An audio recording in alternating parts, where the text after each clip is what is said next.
Wandering is really...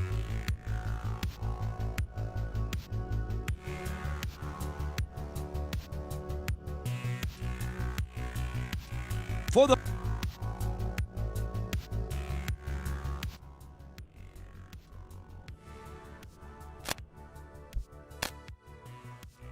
Hello, everyone, and welcome to another episode of Chud Watch. How's everyone doing? I'm your host, Hannah, and today we're going to be taking a look at John Doyle amongst some other Chud stuff. He's back, unfortunately. Yeah, so how's it going? Thank you so much for the raid. I hope you had a great stream, Tina. Welcome, raiders. I'm Hannah. If you've never met me, I'm a streamer that covers all sorts of weird stuff on the internet. I talk about conspiracy theorists and why they believe what they believe and what they do believe. Today we're looking at right-wing weirdness, in particular someone whose name's John Doyle. He's a really bad guy and kind of a weirdo, so we're going to be taking a look at his latest video and pretty much just talking about how wrong he is. That's it. I'm dressed as Velma because we're doing costume month, so that's always good. Every day my Discord picks a new costume for me to wear. Today I'm Velma. Let's see what I missed in chat, and then we will get started. H. Baird with 44 months says 44 is a Freemason number, right? These days, what isn't? 33 is, but I think conspiracy theorists would say that's close enough, because it's that plus 11, which they would find to be a 2, which is almost as bad as 1, but the loneliest number is the number 1. Yeah. Anyway, that's cool. Oh, did I not mention already? If you didn't, check out Tina2 here on Twitch. Make sure you go and check out and give a follow to Tina2 if you haven't. There's a link in the chat. Did I see Trump's powerful tweet or his trading cards that cost $75,000 to collect? Thank you for the reminder. I wanted to cover that today. I got no breaks from the costume, huh? No, I have a very generous community, luckily. So thank you for all of your tips that helped get to the most recent costume month. We're still working on the sub goal for the month, so if you want to support the channel, consider gifting some subs on Twitch. And yeah, that's the plug. Somehow John Doyle returned. Paradona says, here's a preemptive you know nothing, Doyle. Did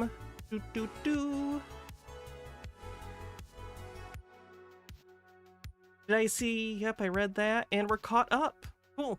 Let's check out this video, and then we'll probably look at the Trump trading cards and his freak out over his new indictment. Because basically, Jack Smith refiled the criminal case that the Supreme Court said was like, we don't think this counts because some of the things in here are official acts. So he refiled after getting another grand jury together and has refiled the case, minus things that would be considered official actions that would be used in evidence. Still indicted him, so that's good. GamerG says, hey Hannah, I had 2 interviews yesterday and they went well. Should hear tomorrow on next steps. Offering the bits at the altar of Hannah for blessings. I offer you job interview blessings. For those here from the raid who maybe don't know, I have a very good record of giving people vibes for job interviews. The battle is the Lord's. He will give you into our hands. You spirit of hell, driving the Democrat Party, we order you helpless and non-victorious. The nice clock behind him. I wonder how it thematically ties into his weird speech. But there was a whole thing about time. We missed it. What a shame. Nice shaman stick, though. Trey with 52 months says, hey y'all, that's a lot of months. Thank you very much. We're also, later in the week, we're going to be doing a stream with Trey, Social Warlock in chat. So, this weekend, I think on Sunday, come check that out. Gitara thinks for 32 months, says Praise Paul. We will, by the help of Almighty God, we will win this election, that all the earth may know that there is a living God. Okay, so does that mean if Trump doesn't win, then that means there isn't a God? Just thinking about what you said, kind of the conclusion you would draw, but whatever. This is from... I think about this as a Christian. Jesus, what bad right-wing news network is this? I don't even recognize it. When's the last time we were horrified over the lost people? Like, the DNC, the Democrat National Convention, just wrapped up. And I mean, that was like a mega fest of blasphemy and unrighteousness. But at the same What did the DNC do that was blasphemous? I don't understand. I understand that satanic panic is in full swing again, but you gotta give a little bit of something. Give at least an example. Nemesaur, thank you so much for gifting 10 Tier 1 subs and kicking off a hype train. Heck of a start, too. 23% to level 4 already. time, my heart is heavy for those people because they don't know Jesus. They believe in killing babies. They believe that gender is fluid. They betray Israel. They keep the borders open. It's only fluid at room temperature. Americans are dying. Our economy is crumbling. We've betrayed Israel. Kamala Harris, a month ago, helped get 3 9/11 prisoners released from in the entire world. These Iranians, the sixth from the bottom in human rights abuses. Out of 200 nations, Iran is sixth from the bottom of the list in terms of abuse, violence against women, and yet Kamala Harris is advocating for Iran. But here's my point. The Democrats are wrong on everything because they don't know Jesus, who is truth. Again, you might not like Trump. Why can't you be the normal kind of right-winger? Why do you gotta bring Christian dominionism into it? Fair enough. But if you want an open border, if you want Americans to die, if you want the invasion... Kamala isn't advocating for an open border. What are you talking about? I've said this before. There are 0 mainstream Democrats calling for an open border. It's just not a thing. These people create boogeymen and weird, cutouts of people just to say stuff like this. And the jihad from the southern border to continue. The jihad from the southern border. Whoo! Felt like the George W. Bush era again there for a second. The jihad. If you like that your grocery dollar goes 30... People from Central and Southern America, South America, very known for jihad. Is 70% less than it used to. If you enjoy $3.79 gas and it's going up to $6-7, if you want instability baseless in the Middle East, claim, if you want Islam, just arbitrarily saying it's like $3.75, but I think it's gonna get a third or even more higher because that would be good for my argument. Terrorists to have nuclear capabilities. If you want our kids to be illiterate and our inner cities... Because when I think literacy, I think President Donald J. Trump. ...to crumble and our schools to not teach and our big metropolitan areas to be a war zone. In other words, if the dystopian hellscape that the Democrats are creating, if that's your gig, then... 23% to level 4 on the hype train with a minute and a half left. And let Kamala get elected. But if, like myself, you still care about God and truth and America's Constitution and our future, I am... Famously, America's Constitution says, we're only Christian, guys. That's the law. I plead with you to pray, vote, and influence your friends, and together let's try to save our nation. My goodness, I would feel less annoyed by all of this if they at least tried to say true things. Like, if they just disagreed and said true things, it would be one thing, but they're not. They just make stuff up. And that's really frustrating.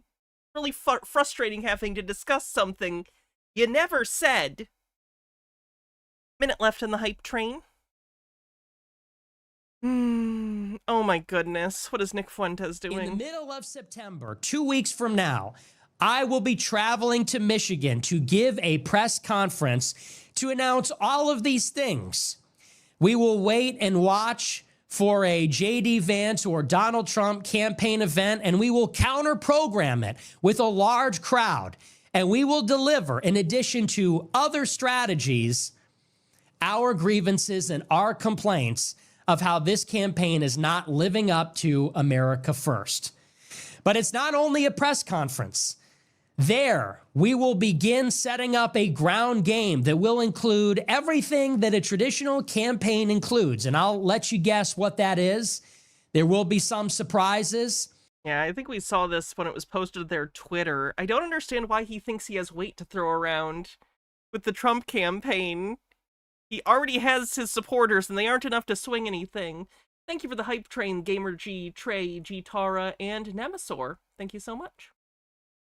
Let's see what's next. You know what? We should probably just get into it. Let's get into the John Doyle. Let's see what John's doing. Puka, thanks for 70 bits. Pondering is really quite ferocious. It's when a huckster takes some lies and makes them sound precocious by saying them in Congress or a mainstream outlet. So disinformation's origins are slightly less atrocious. It's how you hide a little lie. It's how you hide a little. Theater kid occupied government. The title of this video is Theater Kids Took Over the Government. Best Husband says, hey Hannah, my wife and I have been watching you for years and adore your content. Can you say hi Jen for her? Sure. Hi Jen, thank you for watching. Theater kid occupied government.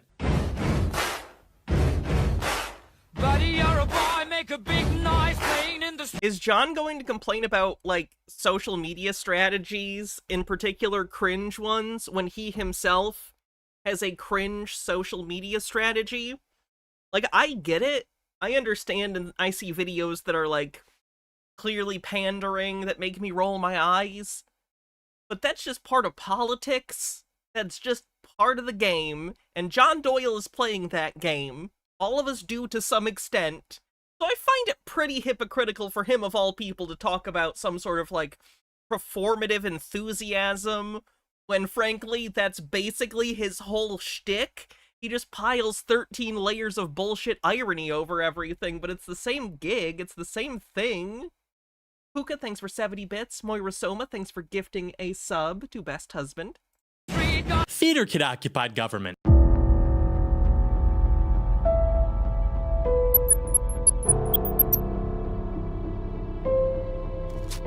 Theater kid occupied government. That is absolutely unacceptable. How dare you attack the physical appearance of another person? Are your feelings Move hurt? her words down. Aw. Oh, girl, baby girl. Oh, really? Don't even play. with Baby me. girl? We're gonna, I don't think we are going to so. move, and we're going to take your words down. I Thank you very second that motion.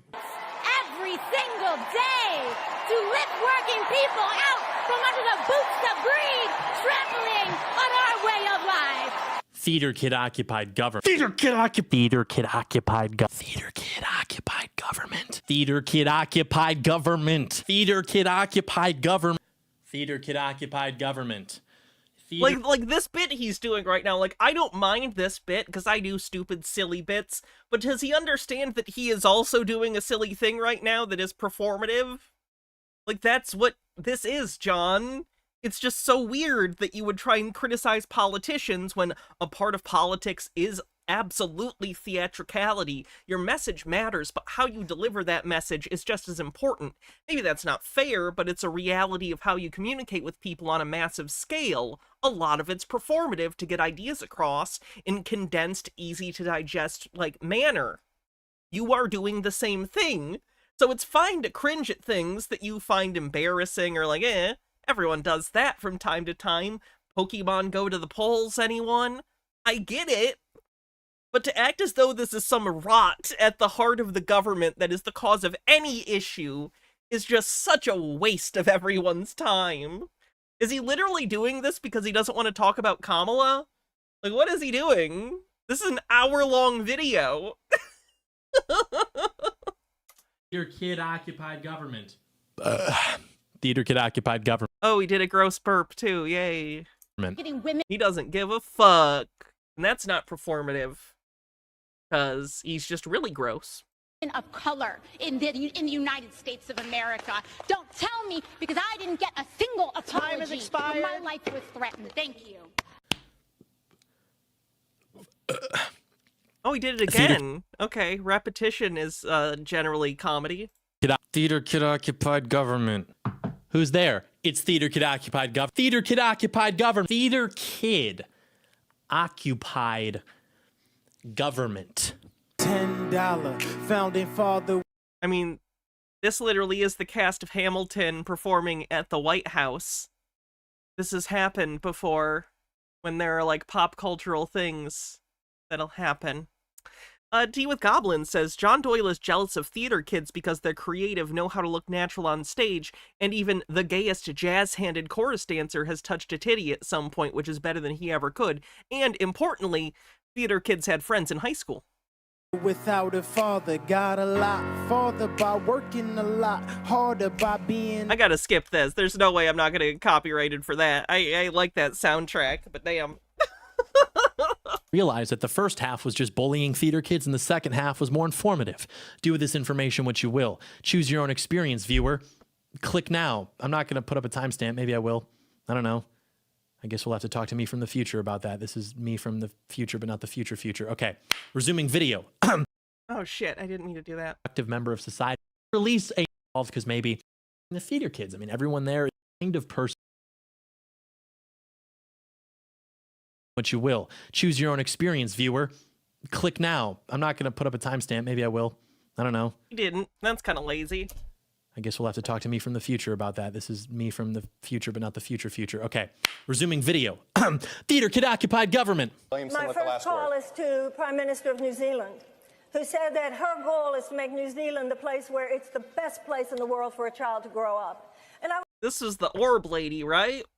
Kagami says, I'm so sick of the open border talking point. It displays they have no idea what a closed border looks like. It's the Berlin Wall. It's the DMZ between North and South Korea. It's getting shot at and inspected every time you cross the border because you might be bringing contraband. It means not only you can't come in, it means you can't leave. It turns your country into a prison. It's proof that their politics is something of a religion for them. I think you're overestimating how much most of them think about it. They are told that literally, like, Democrats are like, come on in to, like, anyone who will show up, like, regardless of the context or situation. They don't understand the, like, general realities of the fact that, A, many people are seeking asylum and coming from countries that were destroyed in part by America's economic policies or drug policies, and B, it's one of the longest contiguous borders in the world. Practically speaking, there's only so much you can really do. A wall's not gonna do anything. It's a weird talking point. I will tell her girlfriend you were so on, because the United States... Theater kid occupied government. Theater kid occupied government. Theater kid occupied government. He's trying to birth a meme? Theater kid occupied... I think he's trying to get this to be a talking point. I don't know about that. Government. He tried that with the neo-Gastonism thing too, but then he got in trouble, so...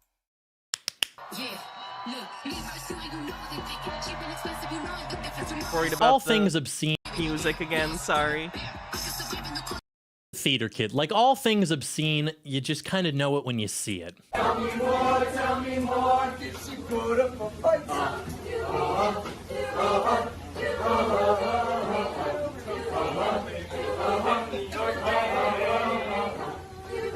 These are not my people. This is not how you behave in a Denny's, or anywhere, for that matter. Which way, Western man, you must quickly choose. I get it. They're high school kids, man. They're high school kids. I think you're old enough that you can be able to say, hey, high school kids are doing something kind of cringe, but you don't do anything about it, and you don't make videos on the internet making fun of it, because they're teenagers. I waited to make fun of John until he was at least 20. Okay, that might not be true, but he was certainly out of high school. What's up? What's up? What the fuck is up, titties?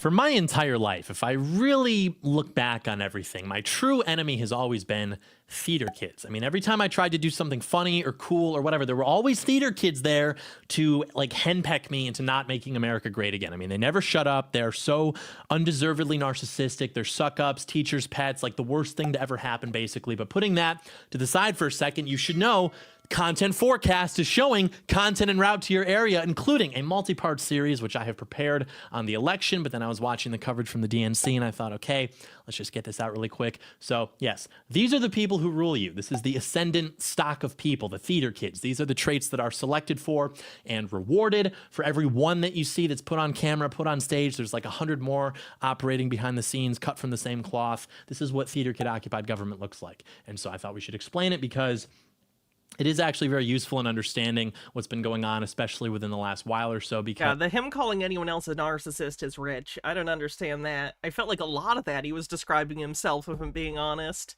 The only thing that maybe doesn't fit is the suck-up bit, but I'd argue he does that for, like, Trump or other right-wing characters that he respects, for lack of a better word. Well, I don't know. It provides a very accurate understanding of the kind of person we're up against. More importantly, the mechanics of how they are recruited and able to operate against us. Oh my. Ashley One Up says, did John just admit that he was so uncool even the theater kids were more popular than him? I think so. Theater kids were relatively popular at my school. I don't know how it was at his school, though. We're both from Michigan. Maybe that's a thing? I don't know. They were to be clear, they were a different group than, like, jock popular kids, but there was intermixing, and they were still, like, had a lot of friends, and were, like, popular in their own way. Harold Elbelman with a 7-stream streak says, in Kirk Kahn voice, Timothy Chalamet! I don't know why that, but okay. Steve with a Q says, I wish we had a theater kid-occupied government. Have you watched C-SPAN? The musical numbers are atrocious. Hydrate. And then Fennikagami says, hence the religion comment, just like how all you have to do to get a Christian to drop their guard about something is stick a Jesus sticker on it, all you have to do to make a Republican oppose something is stick a Democrat or socialism sticker on it.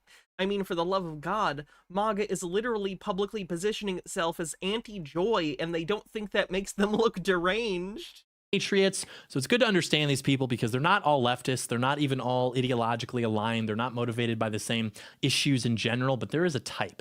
And once you see it, you cannot unsee it. There is a profile for this kind of person. So we're going to talk about what these are, where they come from, how they're a perfect model for the kind of person that we're up against, how they fit right into the mechanisms of anti-patriot power. I basically want to explain how and why it is the case that we are governed by these types of people who are so stupid and annoying and obnoxious, because there is actually like a very good reason for it. It's just Bolshevism all over again. So we're going to get into some history as well. But it's just Bolshevism. You are seeing more of this. You are seeing like more articles talking about the ascent of the theater kid. Like they seem to be aware that this is happening. Of course, they think it's like the coolest freaking thing ever. And I'm telling you, you thought the last Rising of the Clockwork with 16 months says, oh good, Doyle, at least I have a cat in my lap to make this more tolerable. That's a necessity, frankly. last 60 years were bad.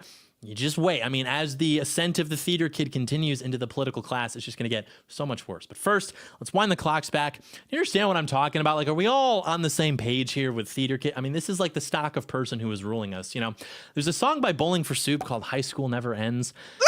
Oh no! John Doyle and I both liked Bowling for Soup. Oh god, I like that song too. Oh no, he's gonna ruin Bowling for Soup for me. God damn it. Oh.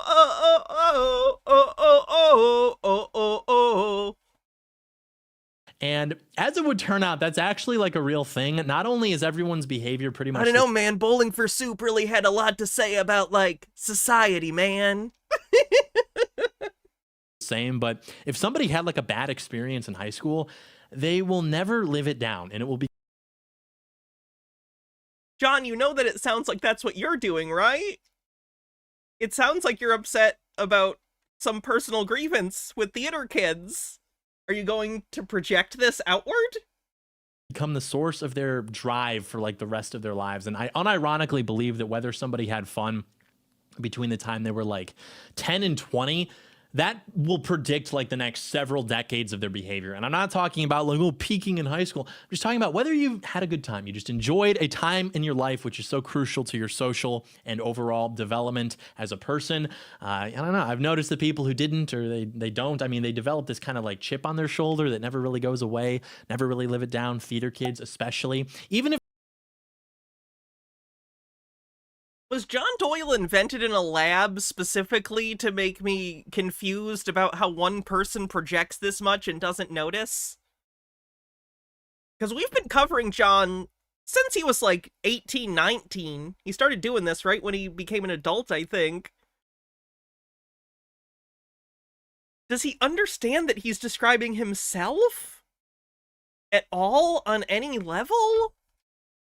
If they had a good time in their like little theater kid group, they always will make some reference to some variation of a story where like a normal white guy traumatizes them and ruins their lives, something like that. It's just, you know, part of the struggle session. It's how they display membership. There's always a reason to hate the normal white guy, right? I get it. You know, you don't I'm gonna go ahead and hit X to that never happened. What the fuck are you talking about, John?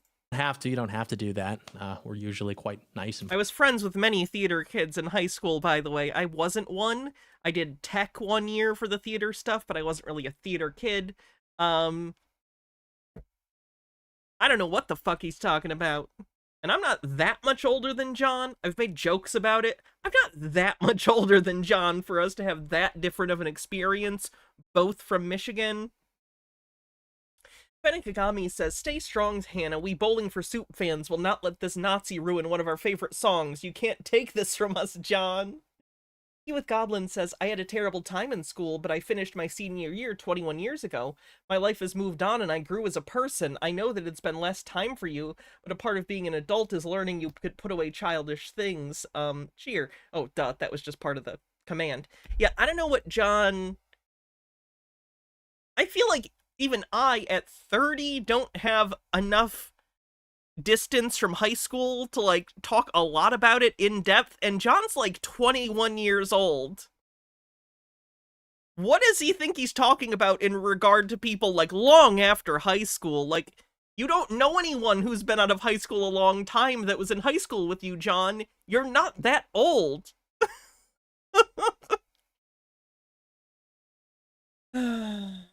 Italian Shakespeare says, "As someone who was an edgelord asshole in high school with PTSD from my high school experience, shut the fuck up." Garat says, "John got rejected from the theater club and then he began his career as a conservative talking head. Circle is complete once again." Pleasant, but you know, I get it. Doesn't have to inform everything you do for the rest of your lives, but sometimes it's more convenient. That's fine. But you do have to ask yourself even before that, like, why did they become theater kids in the first place? Because regardless of activity, any group of relatively normal guys or girls, they're going to impose certain standards on conduct, right? Like if you step out of line, you're going to be corrected or ostracized. This is what people call bullying. It's a very important process for your development. Antisocial behaviors are not tolerated by normal people. This is... Does John not realize that his whole show was antisocial behavior? His political beliefs are, by and large, antisocial. Good. It's not a coincidence that during the era of anti-bullying, we have spawned the most, like, bizarre antisocial generation in the history of mankind. So if you're a freak, you can't quite... You literally showed a picture of people at a furry convention socializing with others. Just because they're doing a thing you don't like or find cringe doesn't mean they're not interacting with other people and being involved in communities. Fit in anywhere else. Maybe you go join the theater kids. I mean, everyone there is androgynous. There's no regulation of behavior. It's like the island of misfit toys. And by the way, I'm not denigrating people for not having friends. I get it. Sometimes things don't work out. Things are awkward. It's hard to navigate. That's fine. I'm just saying, I know a lot of guys who chose to eat lunch alone rather than to hang out with the theater kids. And there's like a nobility in that. That is unironically the difference. Like being able to be content by yourself versus needing to belong somewhere. He knows kids. Definitely wasn't the kid, but he knows kids. Hey, buddy. Somewhere so you debase yourself by hanging out with the freak show. Because when you're hanging out with the theater kids, I mean, every behavior is tolerated. Like the only thing that is not tolerated... Yeah, they tend to be very dramatic, loud people. They're people who enjoy performing. And... It is expressing like anti-weird sentiment. Only intolerance is not tolerated. That's why the theater kids are rainbow people, furries, weebs, feminists, girl bosses. Like it's all there. Misery loves company, and they get together. And John, most people in high school who are like girls are women, are feminists in the sense that like they want voting rights and stuff, which you consider feminist. John's against the 19th Amendment, by the way. Briar Rose with 100 bits says, as a former theater kid, choir kid, and band kid, WTF, theater kids have a lot of fun. More likely to be too horny than talk about evil white men who ruined their lives. Oh yeah, when I was in high school, the theater kids were all fucking each other. Like, not just each other separately, but like, in like group things. Like, the theater kids fucked at my school. Ultimate Undying says, have you had a chance to see that mega weird website I gave? I did. I haven't gotten a chance to message you about it, but I did take a look, and it was immediate web browser cancer with the amount of ugly pop-ups. They just breed weird traits like a virus. If you're hanging out with the theater kids, everything is tolerated except for not tolerating other people's like insane behavior. That is a rule only for insane groups of people. I mean, no one would ever think to have that rule, even if just unspoken. So I don't know like what the chicken versus egg is looking like there. I'm sure they just create a feedback loop together. Like, you know, you get involved because maybe you're a little weird. Maybe you're... In fairness, I was in band, and all the band people fucked each other, too. It's high school. It's a bunch of horny adolescents. A little antisocial, and then it just grooms you into becoming even worse. It amplifies the characteristics of its host, and most of the kids are gay, and then the director's usually gay. What? I don't know about usually, and I don't know about most. Like, I would say that historically, yeah, there is a tendency for a lot of queerness in the theater, but most, I don't know, I'd take half. I'd say maybe half. Most? I don't know. Then the director like develops a weird relationship with the kids. I don't know. Maybe. Oh, fuck off. What an empty, like, gesture towards some sort of pedophile accusation. Fuck off, John. This is all just like going totally over. If you've been in high school in the last 10 years, you must understand what I'm talking about. But I think there's even more to it as to like why they are the perfect volunteers and henchmen for the... Yeah, when I was in high school, we had 2 different drama or theater teachers and directors over the course of the 4 years I was in high school. Both were straight women. Regime as theater kids. Like I remember Schopenhauer wrote that actors usually develop madness most frequently because they spend all their time, you know, learning these new parts, becoming new people, memorizing other people's dialogue. Yeah, that sounds like something stupid someone from like the 1800s said because it was the 1800s and they were just saying shit. What about hatters, John? Go down to your local haberdashery and huff some mercury for 30 years and we'll see who's madder, an actor or a hatter.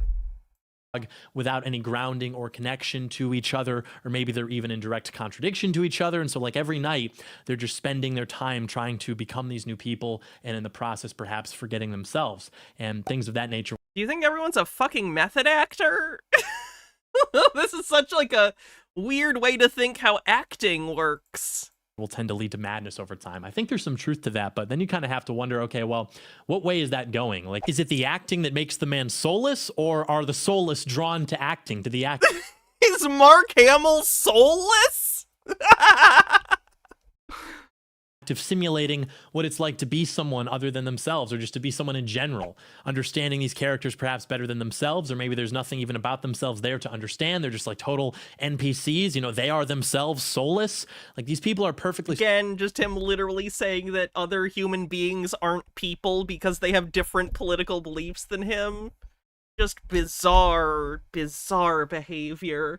The fact that he tries to call out anyone else for having any sort of hypothetical problem is beyond absurd. Susceptible to programming. They are the NPCs. You know, the Romans thought too. The Romans thought that acting was a shameful and illegitimate profession. They regarded them similarly to prostitutes and to criminals. Well, Rome killed people for sport, so maybe we shouldn't be taking cues on what they found to be classy entertainment. Hi, buddy. Oh. Checking in on me from the psychic damage from John. John, this is what it looks like when a living thing loves you. Toreador says, does a bobblehead count as a graven image? Rome was also super gay. Yeah. Not our modern understanding of gay, but certainly not what we consider straight. and they were barred from participating in political life. You know, the Romans kind of tried to warn us about the ascent of the theater kid. And Rome was perfect, and that's why they're still around today. And so not all of our enemies are theater kids, but more and more they are becoming theater kids. You know, I guess there's sort of a new development maybe. Tried explaining a theater kid to my dad. He just thought it meant like a regular gay kid, good instincts. But I don't know, man. Anyone who's been in high school in the last 15, 20 years, you can't imagine why John Doyle turned out so fucked up. Have to know exactly what we're talking about here. It's like if you took the civil rights regime and then the civil rights regime with a picture of Martin Luther King Jr.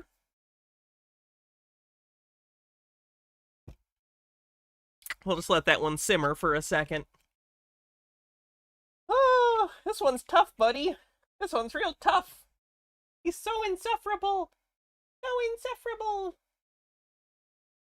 the gynocracy, and then like gay people, and then you just like mush it all together. This is what we're talking about. It's like the incompetence of the civil rights regime.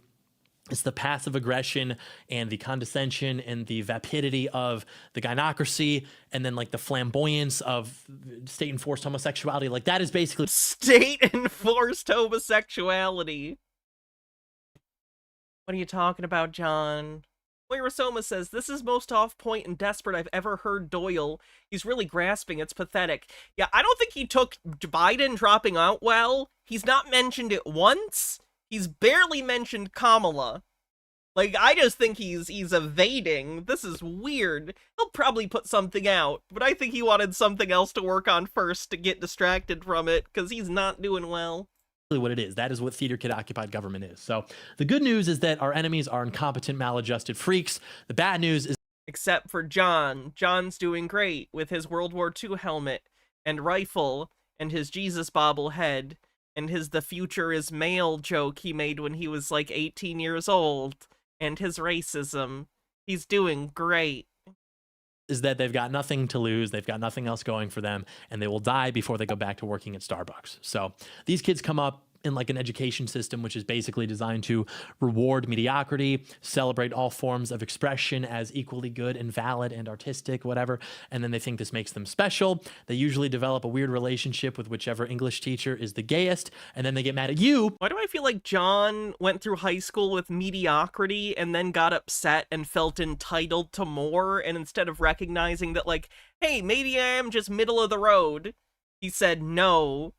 All these, not these words at the time, but like all these woke, all these gays and non-whites are pushing me down in the rightful hierarchy. I'm better than all of these people.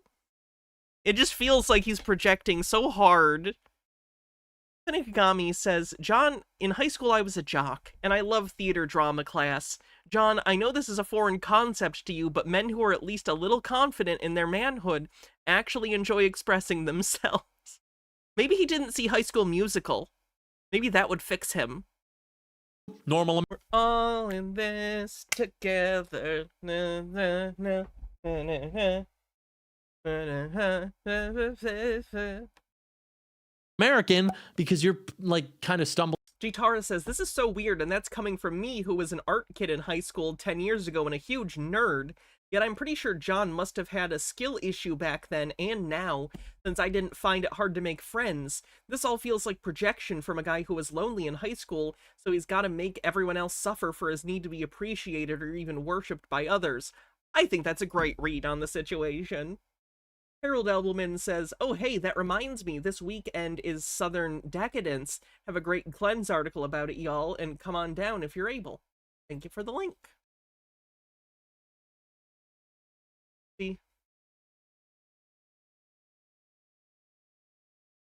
Through life, just having fun, succeeding anyway, being an idiot with your friends, and they hate you for this forever. They hate that you can just kind of go about your business and become happy and successful while goofing off because you're just living on your own terms because you're... Does he think he comes off as happy and successful? You're a normal American patriot. By the way, speaking of which, normal American patriots, you know what? I almost forgot. Ad time. In honor of White Boy Summer, our cool friends over at Undertac are giving you the chance to win a literal Jeep Gladiator plus $30,000 in cash. Okay, what's the catch? Doyle, all right, smart guy. I knew I liked you. First, you just buy clothes that are cool and high quality. All you have to do is stop wearing underwear that leaks chemicals into your skin and balls. But okay, I understand. Whoa, what good is a Jeep gonna do if I can't listen to racist Yeah, White Boy Summer was a meme from like 2 summers ago. Podcast while I drive? Okay, fine. Choosers get to be beggars. If you go place an order right now at undertac.com, I will release another video exactly 1 week from today. Are you allowed to give people entries in a contest for money?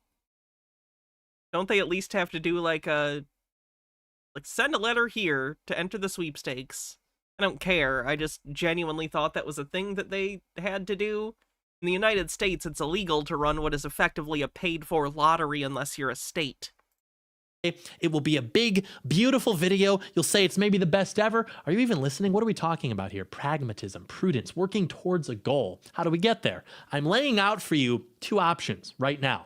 Option A, self-respect, more content, cool underwear from one of our cool friends. Option B, incremental chemical castration from whatever crap you're wearing now, which aside from that, it's not even cool and not even made by. I'll take 1 chemical castration, please. Benigagami says, reward mediocrity. That's interesting, John, considering the most well-known way for loser idiot fail-sons to coast through high school is to be a skilled jock. A career path that on average lasts them 10 to 15 years, will break them physically and mentally and likely end with them in jail. But sure, John, theater is destroying our society. By one of our cool friends, so there's that. H-Beard says, in order to be legal, there has to be no purchase necessary option. I'm not saying we should all do the no purchase necessary option and take money from him, but we could. I mean, it's not his money, it's the sponsors, but I get what you're saying. They even have stuff for women. Our 7%ers. We cherish our 7%ers. We'll never forget about them. Every dollar you spend with code DOYLEWIN gets you 1 entry plus 10% off your entire order. That's DOYLEWIN. That's the code. 1 word, no spaces. I am ordering all Doylists to fall in line on this one. It's literally free money. This is improving your immediate situation. This is manifest destiny. This is the pioneering spirit. What do you think this means? R.I.P. President Washington. You would have loved Undertac. Frankly, it's fiscal irresponsibility if you do not heed my advice and consume this product right now. By the way, full disclosure, I have no stake in this. I don't get a chance to win the truck. I don't get a chance to win the money. Here's the thing, like No, but you make money and you get more. I know how sponsorship deals work. I've been offered them before. I don't take them, and I wouldn't unless I was incredibly desperate, frankly, because, you know, I don't want to shill shit to you guys. Other than myself, gift subs. Joke.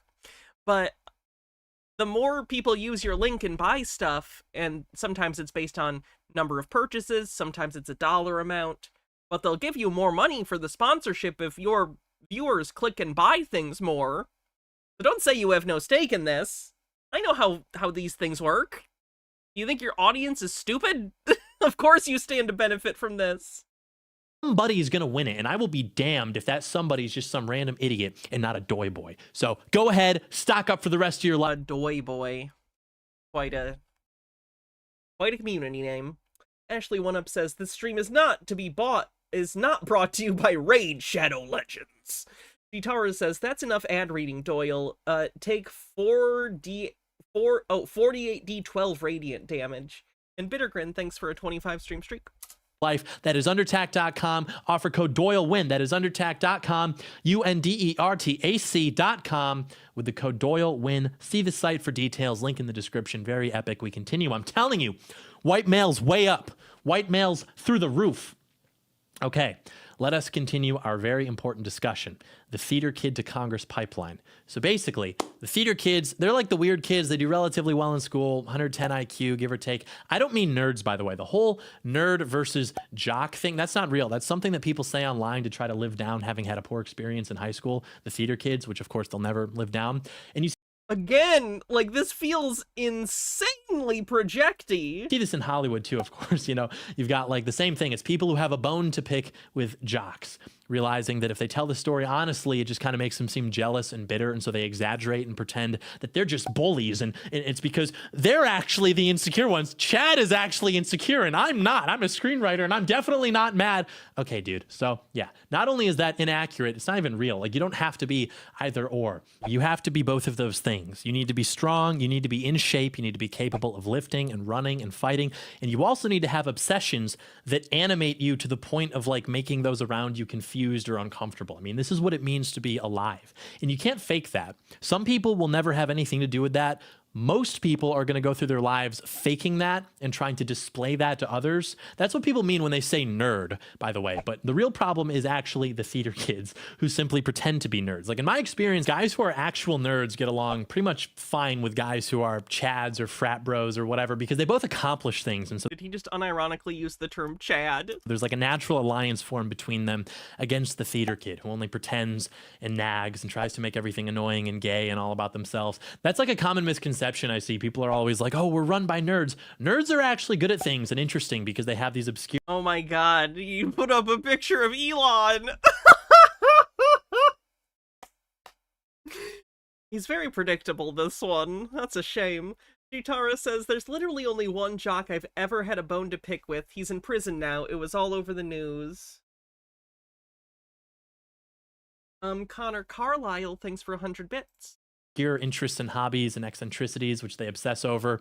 The problem we have is that we are run by theater kids who are far less intelligent than nerds, even many chads, but they still somehow possess the confidence and narcissism of the chads, even though they're like completely not the same. It's totally... Oh my goodness! Non-straight white men having confidence! We can't have that! It's the downfall of Western civilization! unearned, they're totally incompetent, so it's a very dangerous set of traits to possess. And even now, you don't even have nerds anymore. Like, when you're saying that, you are referring to iPad kids. We've definitely got iPad kids. And dude, honestly, like, even the iPad kids, like the genuinely weird kids, those are like the best people. If there's one thing I miss, it's getting to see iPad kids every day. Because one, like, they're wildly entertaining to observe, and two, even then, it's like, at least you're authentic. Like, that's who they are. That's the real article. There's no... Do you think that theater kids aren't actually like that? Because, oh boy, I've known plenty of theater kids. Some of my best friends in high school were theater kids. That is them authentically. Theodore says the society that separates its scholars from its warriors will have its thinking done by cowards and its fighting done by fools. Thucydides. I'm sure there's a correct way to pronounce that. I chose my interpretation. Oh, gimmick there. They are just weird. Like, hell yeah, dude. Only walk backwards. Refuse to drink water because you think it's poison. Try buying guns online using the school laptop. Like, who cares? Do your thing, you know? Theater kids, however, they just LARP. They LARP. They convert attention into energy like a plant does with sunlight. As such, they never shut up. They never stop making noise. They sing. They just make noise. And yeah, there are variants of this, of course, like with anything. Remember the political kid? It's the same thing. It's all variants of the same. Oh boy, can you imagine the political kid? How that kid must have been incredibly obnoxious, and the punchline is I'm going to show the oldest video John Doyle has posted from 5 years ago, and literally it's him. Oh, maybe he doesn't show his face in this one.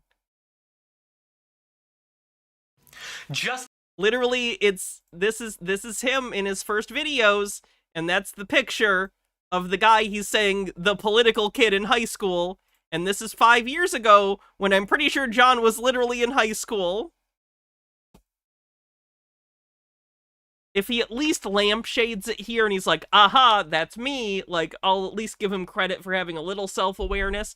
But if he unironically pretends not to be this kid, even though literally we have him on fucking camera being this kid, and this is what his entire early YouTube career looks like. He's always wearing a suit like this. So let's see, will he have the self-awareness? I hope so. I'll give him credit if he does, genuinely. virus. It infects our institutions. The political kid. You know exactly who I'm talking about. They wear the suits to school. They meet with the local random politicians and they post the photos so they can post their prepared generic statement on social media in between everyone else just posting like normal stuff because we're like 15. They get voted most likely to be president at the end of the year because everyone's like, oh yeah, who's that kid who never shut the fuck up about politics? Yeah, and then they write him in.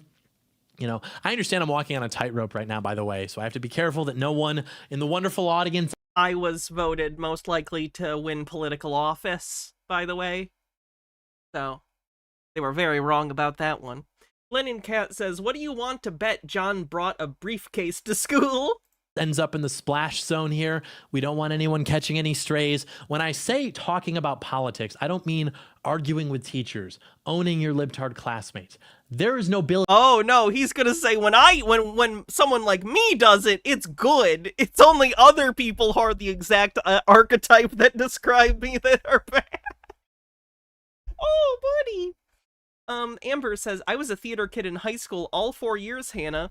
We are friends. Do I, as a theater kid, enjoy my life? Present circumstances notwithstanding, of course. You've met my partners and I. It definitely seems like you do, yeah. In that, but there is a specific type of kid who makes politics by itself their whole personality, but not like in an antagonizing way, like you'd be doing by arguing with teachers, reciting silly statistics during a class presentation. I'm talking about kids who just think like politics by itself is cool. Like it's something cool all by itself. They'd make it their whole personality and everybody had to know about it. Not history, not warfare, not our country's history, even statesmanship, nothing like that. Literally just politics as an activity. These are the kids who would listen to NPR and think that writing policy for a congressman someday would be like the coolest freaking thing ever.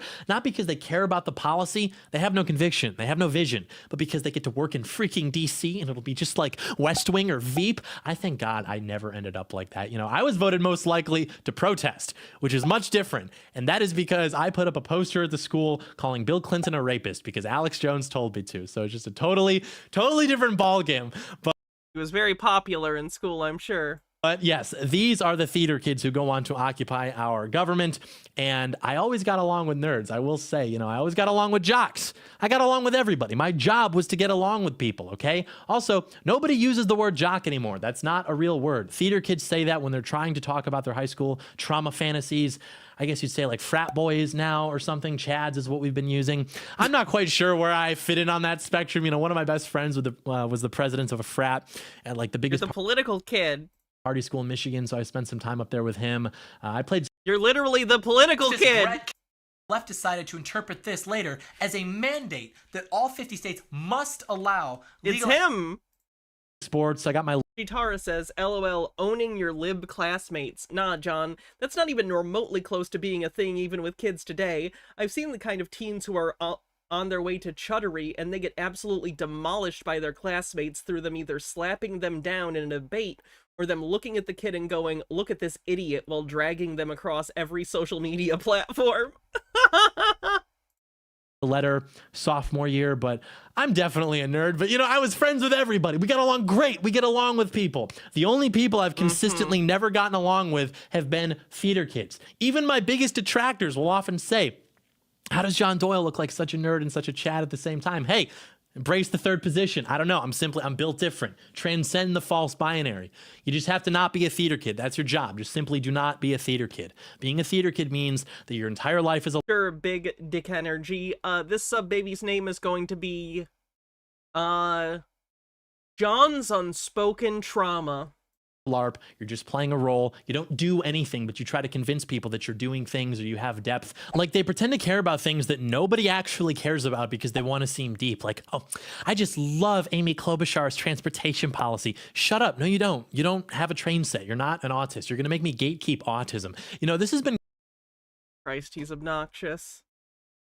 Andronicus Khan says, I get the feeling John's high school girlfriend cheated on him with a theater kid. Big Dick Energy with 20 months says, thanks, thank you. Going on for a while. People, of course, online, they want to LARP as a bunch of different stuff, but people really enjoy LARPing, particularly as autists or nerds or like general outsiders, but it's just to bring attention to themselves and what they're doing, which is so quirky and unique and it's never been done before.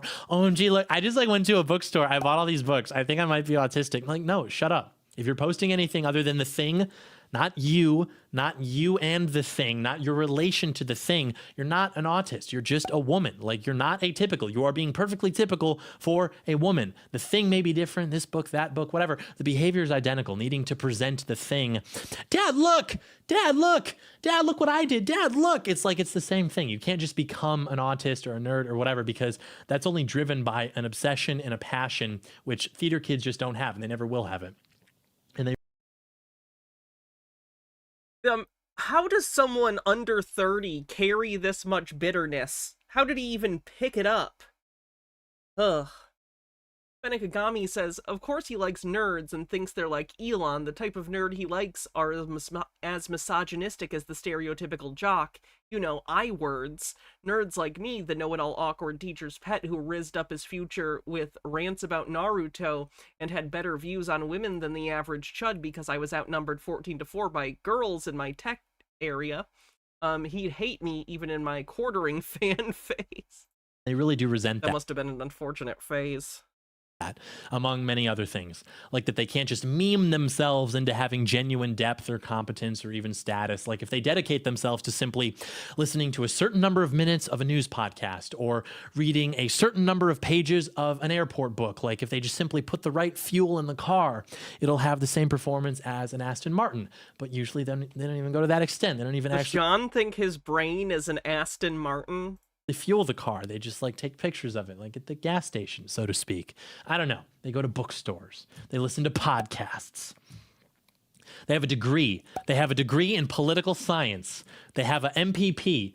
Okay, I know you posted all of it. Like, you notice they can never explain anything either that would be implied by that degree or by that, you know, reading habit allegedly, or the credential. How many political science graduates has he talked to? Is he seriously positing that political scientist majors don't understand politics?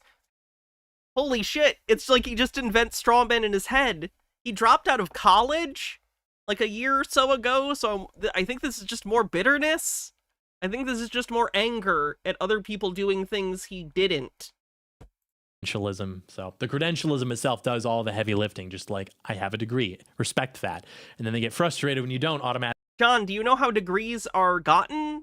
By taking tests, by learning material, and then proving that you retained and can use that material to come up with new thoughts. That's how college works. You went to college for at least a year. You should know this. What does he think college is? I'm so confused. I have to take a quick break and use the bathroom. While I'm gone, Cher will tell you all about Glenn Gary, Glenn Ross, coffees for closers. That's a line from the movie. Be right back. Company.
automatically respect that or take them seriously because they have some BS degree.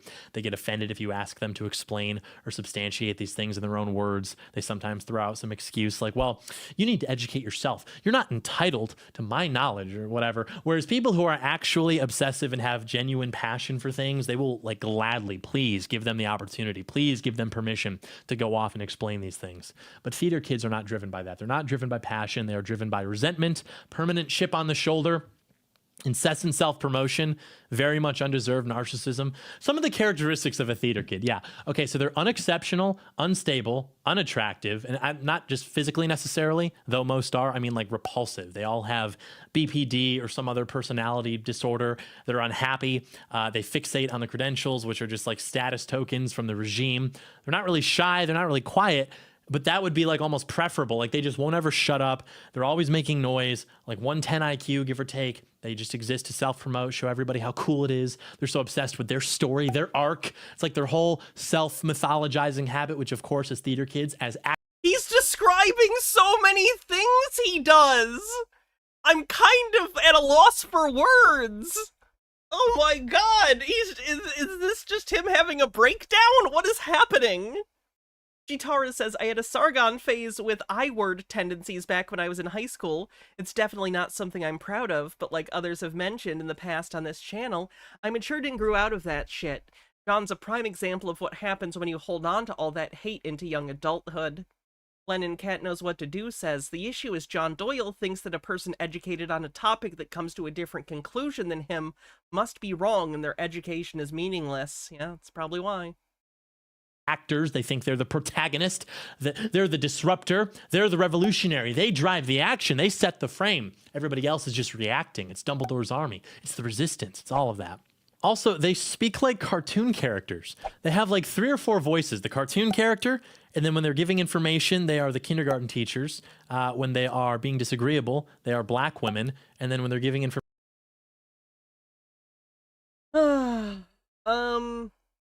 Connor Carlisle says John just looks at other people living their lives and starts fuming.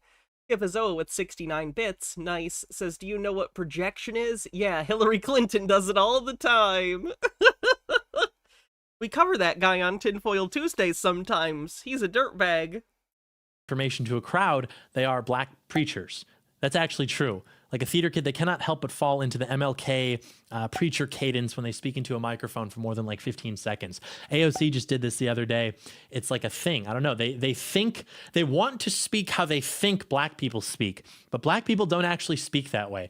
AOC. What the fuck? She does this whole theater kid routine in public. She puts out a statement. Fox News is big mad. Okay, first of all, literally shadowboxing against Fox News. Even their antagonists in their stories are like fake. Who cares what Fox News thinks about anything? Nobody has cared about that in quite some kids who think that's how black people speak. This whole statement too, just completely wrong. Now, I am of course a black person expert, but more than that, I'm humble and I know my limits. So I actually brought in an outside consultant, my black cousin who's made appearances before, some of you may remember, to tell me exactly sort of how a black person would actually say that statement. So let's all sit down and listen together. All right, so you could do some like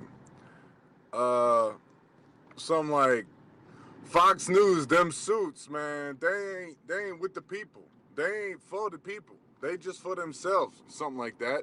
And then for the Bronx thing, Big Mad is literally just a meme. They know that, right? Like, ooh, someone's big mad. That's like a meme. Are they aware? Not an attempt necessarily at like any sort of particular vernacular. Could do... Basically, you could just do like an exclamation point of a black man, like, man, we had like 1,200 up in the Bronx, you know what I'm saying? Trying to get these out, like, get out and vote, you know what I'm saying? That shit free, and it don't cost you none. And, what else? Say, like, yeah, get some on these phones, man. Call up your granny. Take your granny to vote. Get out to vote. You know what I'm saying? Something like that. And then it's called organizing. Okay. What are the chances that this is just a white friend of John's doing a voice? Like 50-50? H-Paired says, the weird Chud obsession with IQ is just bizarre to me. I'm a former member of Mensa. I let it expire since there were never any events near me. It's a talent like being really good at basketball. It doesn't make you a better person. Furthermore, amongst professional smart people, none of them are conservatives. You get a few old school pre-Tea Party libertarians, but that's it. You could just refer to organizing as like another family reunion, and then just, I don't know, black people have a hard time referencing the internet, especially if it's a link. So you could just say like, hey yo, go on Google. Well, there you have it. As you can see, not even close, but they love doing this. They cannot. Did he just say black people can't click on links? Help themselves, but to mimic the language of the lower classes as part of their whole communist LARP. But then they end up just speaking like black people, but not like actual black people. What is he talking about? Benigami says he's like Kyle Rittenhouse and Tim Pool. He was unable to handle the educational workload because he's too stubborn, stupid, and lazy. John just comes off smarter than those two because he made it to college and is frankly just better at talking. John is mad how much work it takes to be smart and is insecure how many people succeed at things he failed at. John gives me the vibe of someone who is a good speaker, who knows how to express how he's feeling, or at least knows how to be verbose when he is talking about things he's passionate about. But I think he's probably the kind of person where learning new things is difficult, and he doesn't like doing it. I don't think he has much of an interest if it isn't something that already satisfies the beliefs he already has. So he probably found college very difficult and decided, well, it's not that I can't do this, it's that everyone else is just fake, you know? Speculative, of course, but just the vibe I get. Feels like the kind of guy who was smart enough to coast through high school, and then when it came time to actually do work in college, he was like, oh, fuck, I never learned how to do actual work, because I could bullshit my way through everything. How only they think black people speak, so they use language like homies, folks, etc. It's all a LARP, you know? Shouts out to my trans homies. Like, what are you saying? It do be like that sometimes. Like, they don't understand that's how black people speak. They literally just think it's like a funny way to talk, and they're like, oh, that looks like fun. I want to try. You must understand, Patriot. Wait, is it a way black people talk, or isn't it? You just said it wasn't. So which is it? Is it just funny, like, jargon? Not even jargon, just like slang that gets thrown around? Or is it how black people talk? I need to pick a lane on that one, John. The way that you felt when you saw Hulk Hogan cut a live promo in support of Donald Trump and basically threatened to like leg drop these people on the South Lawn, that is how libtards feel when they see a minority committing a crime. That is how they feel about George Floyd and Michael Brown and Trayvon Martin. That's how they feel. Jesus fucking Christ. When they see someone trying to like speak like a black preacher, they think it's like the coolest thing ever. They've got this uncontrollable impulse to identify with the lower classes while simultaneously distancing themselves from everything deemed to be low status, which is counterintuitive, though possible. That is possible to do. It's fascinating, right? That's how you take a knee in public before acknowledging crime data, which totally disproves your entire worldview. It can be high status. What in the world? Chitara says, black person here. John, you don't speak for us. I know I don't speak for all black people, but I'm pretty sure a white guy doesn't. Status to adopt or mimic certain low-class behaviors, as these people often enjoy doing, usually because it makes normal Americans mad. And that's a good thing to do. They're rewarded for doing that. It is high status to do that. It's almost always high status to annoy the sensibilities of normal white American Christians, even if the behavior itself that you are doing that with is low class. And ironically, the thing about them that is most authentically or accurately low class is their obsession with signaling that they're definitely not low class. That sort of status anxiety, constantly fixating on credentials, avoiding low status ideas like they're the plague. Screaming at the radio says it was if it wasn't for YouTube, John would be having arguments with himself in the mirror. Yep.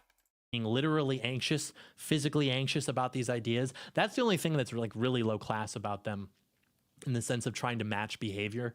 That and mythologizing their own existence, always having a chip on their shoulder, never living down their past, their trauma or whatever. You ever hang around like actually low-class people? You peruse their social media. It's all they focus on. What's going on? Who said what about whom? Why is she doing this? Blah, blah, blah. Like they're just always, everyone's always after me. My haters, like they could go on for hours and hours and hours as they do for their entire lives. But yes, I'm curious about the sort of apparatchiks of the regime, the theater kids, basically the people ruling you right now.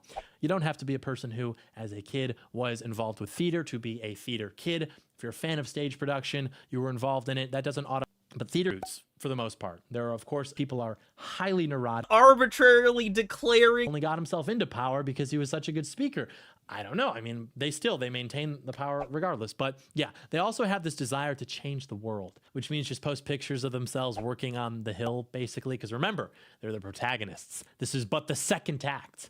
And no one actually believes this, by the way. No one actually believes that our institutions are competent in the sense that they actually represent people. But there's still this desire to get involved, but not to radically change, just to be like in proximity. They don't actually want to help Americans. They don't want to help Americans have better lives. If they're honest enough, they'll tell you that they basically just want to accelerate the looting of the empire, the transfer of wealth from the tax chattel, from American patriots to the equatorial Americans, all these new Americans, all these new people who flood into the country. What are you talking about? The impulse behind getting involved is very important. It tells you a lot about what their motivations are, especially, you know, when you're looking at the right-wing theater kids. Like in the last decade or so, people getting involved because of Trump, because you want to change things, you actually care, versus the forensics kids, the Model UN kids who just care about like respectability or process because it makes them feel important. Like that's the key distinction. Does John genuinely not understand that rules exist within a system for a reason? Like, does he not get it? I can't tell what's performative and what's real. Because I keep going back and forth and like, he can't be this ignorant as to why we have systems of laws and norms, right? He claims to have read. He claims to be well read. But like, it kind of feels like he's not. Pinikagami says, John, you know nothing about black people. I work with a lot of black people. I know a lot of black people. There are no such thing as universal black culture. There's no universal way black people talk. A point made, if it is correct no matter the race of the person making it. Anyone who hides behind a black person because they're afraid of appearing racist is a coward. I understand that there are cases where they're trying to be sensitive, but even then, it's still hiding. Doesn't understand his problem is capitalism on Pinko. If you're involved because the direction things are going is inspiring to you versus you're involved because you just want to be gay. Like you saw something big and gay and evil going on and you're like, oh, that looks like fun. I want to turn. And it really cannot be overstated how much Donald Trump made these people reveal themselves. It's as though someone's phone went off during the show and they just refused to silence it. And the theater kids are just eternally mad. Their big night's ruined because it really made people understand just how much like the suit and tie conservatives absolutely hate the average Republican voter. They are physically made anxious by the same ideas that inspire and excite their voters, especially nationalism. You know, I remember reading tweets from these people in 2015 when Trump would lead in some poll or caucus, and they'd literally tweet out like, oh, glad they could stop taking opiates and for a second and show support. I don't think anyone really understood just how ingrained that hatred was until Donald Trump basically like forced them to reveal it, because they couldn't help themselves but just vomit it all out because they were so neurotic. They never thought they'd actually have to handle a disruption. The show was just supposed to go on forever, right? But Trump shows up in 2015 and he can actually disrupt things. Now all of a sudden you've got guys like David French, who before Donald Trump, David French was considered to be like the farthest right figure in the broader conversation. But after Trump shows up, he pretty much just like immediately reveals himself to want to ally with leftists, where he's been ever since, among many others who have had their minds literally destroyed by Donald Trump.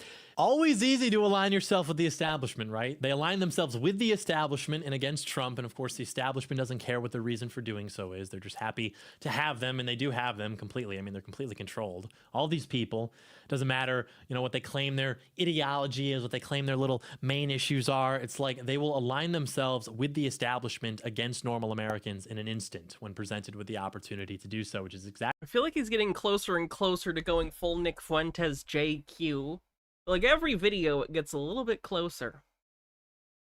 Chitara says, dudes obsessed with IQ strikes me as the type of guys who take an online test, get a good score, and then stand alone smugly in the corner going, heh, they're all idiots compared to me, while everyone else is enjoying their lives without ever noticing the guy. Exactly what they've done, because at the end of the day, they have this fundamental belief in the system. Even if they claim to be radical, as you'll see liberals and leftists and neocons and libertarians, they all have their own little thing. No, like they are attracted to the system because they have a desire to be attached to it. They have a desire to be a barnacle. Even in their most ambitious aspirations, they recognize that they're among the lowest forms of life. Or maybe they recognize that a radical, like, overthrow of the government from a right-wing coup is unlikely to happen, and people aren't just going to sit by and let that happen. So maybe you need to participate in the actual system of government we have if you want to do something.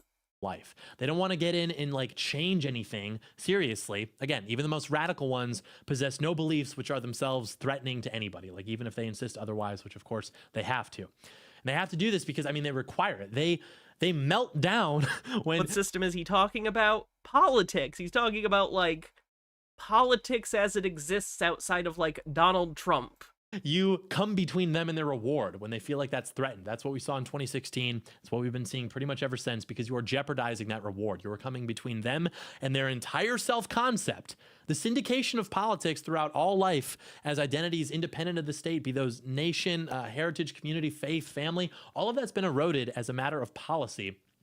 That has spawned a generation of people who are like naked, freezing in the cold. They're confused. They can only find comfort in attaching themselves to the state and getting good boy points, you know, against the enemies of the state, which are you, normal American patriots. Everything you believe, everything that you hold valuable, all that is low status because the screen people say so.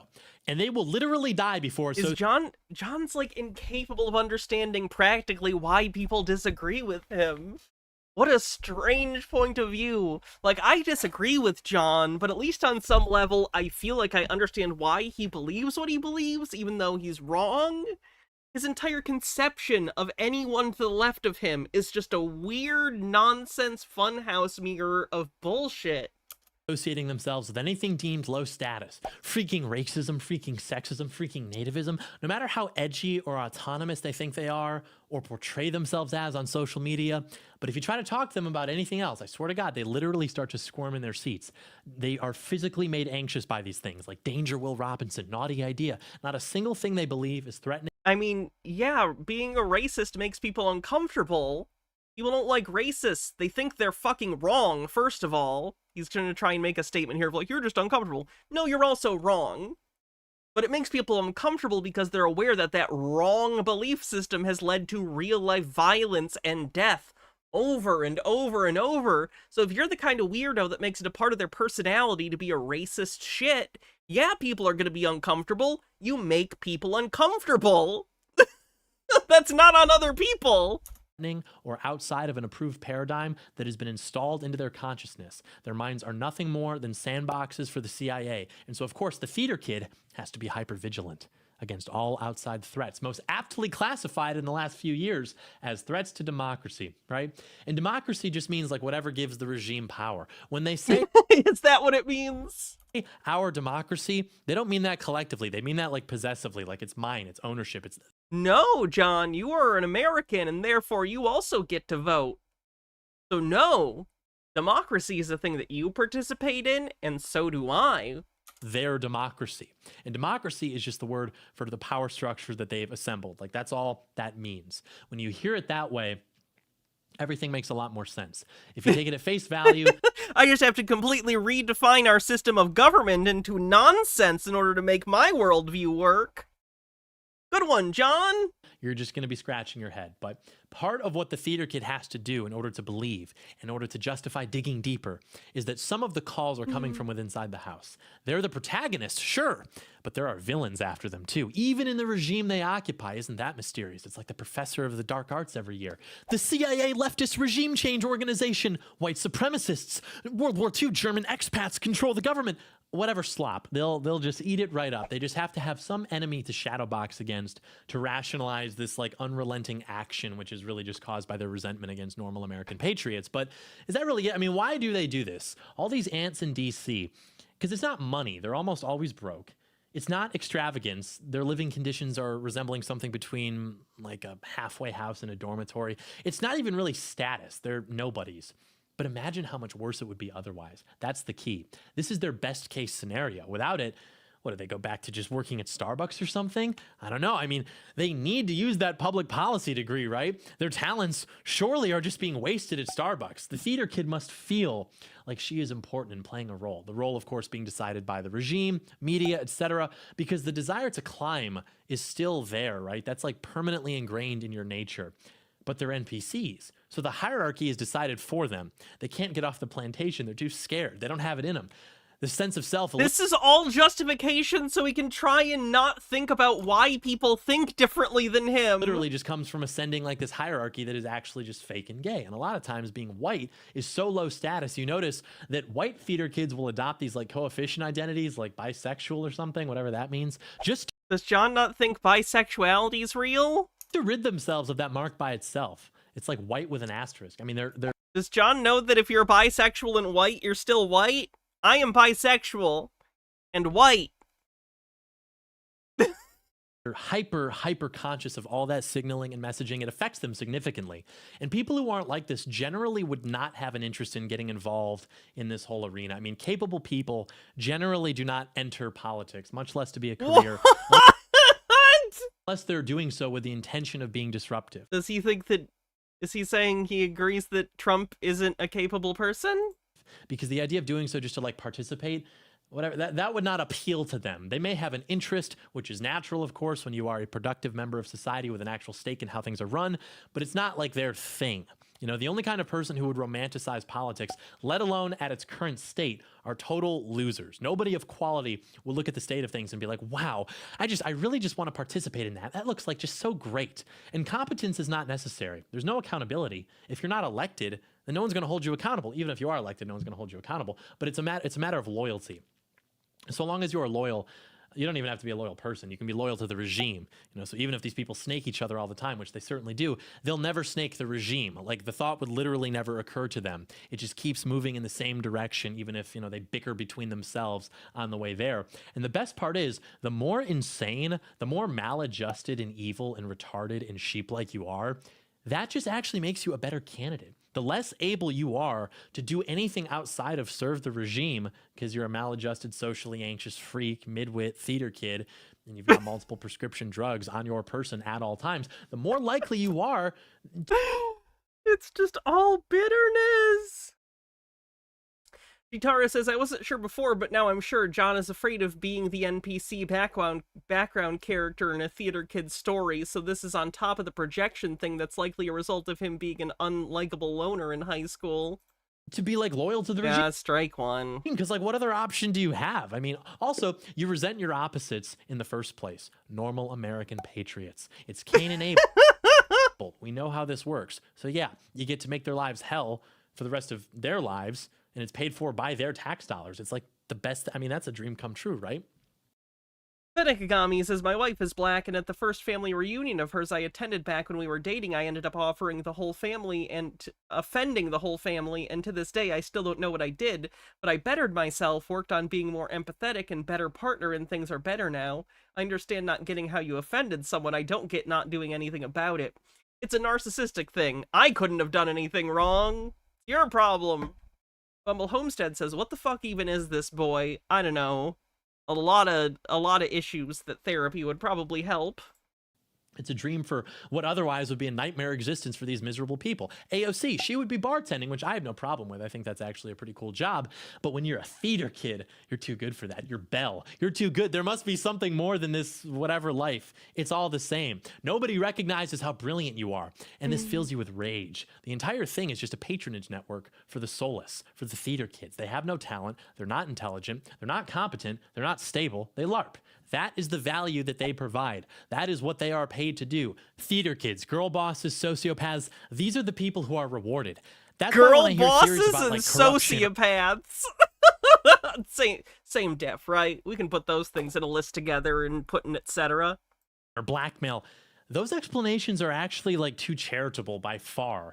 You're being too nice to them. You're being way too generous to them because it almost implies a spine that has been compromised somehow. What if it never even existed in the first place? Think about what these people's lives are like. You don't really get to make money for the most part. You don't really get to have any power. As we all know, money is the most important thing, right, John? H-Bird says this entire rant can be summarized as Pot complains loudly about kettle. You don't really get to have access to people who do have money and power besides, occasionally rubbing shoulders. You don't really get to even do anything cool. And what you're... Is this the cynical way John views his life? Is just a blind grab for money and power?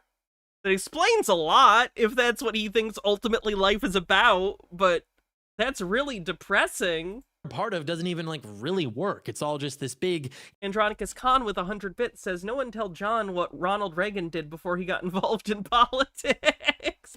I don't even think he's a big Reagan fan. He is basically a neo-Nazi. Maybe a step away from that, just a step away from Nick Fuentes, but I don't know.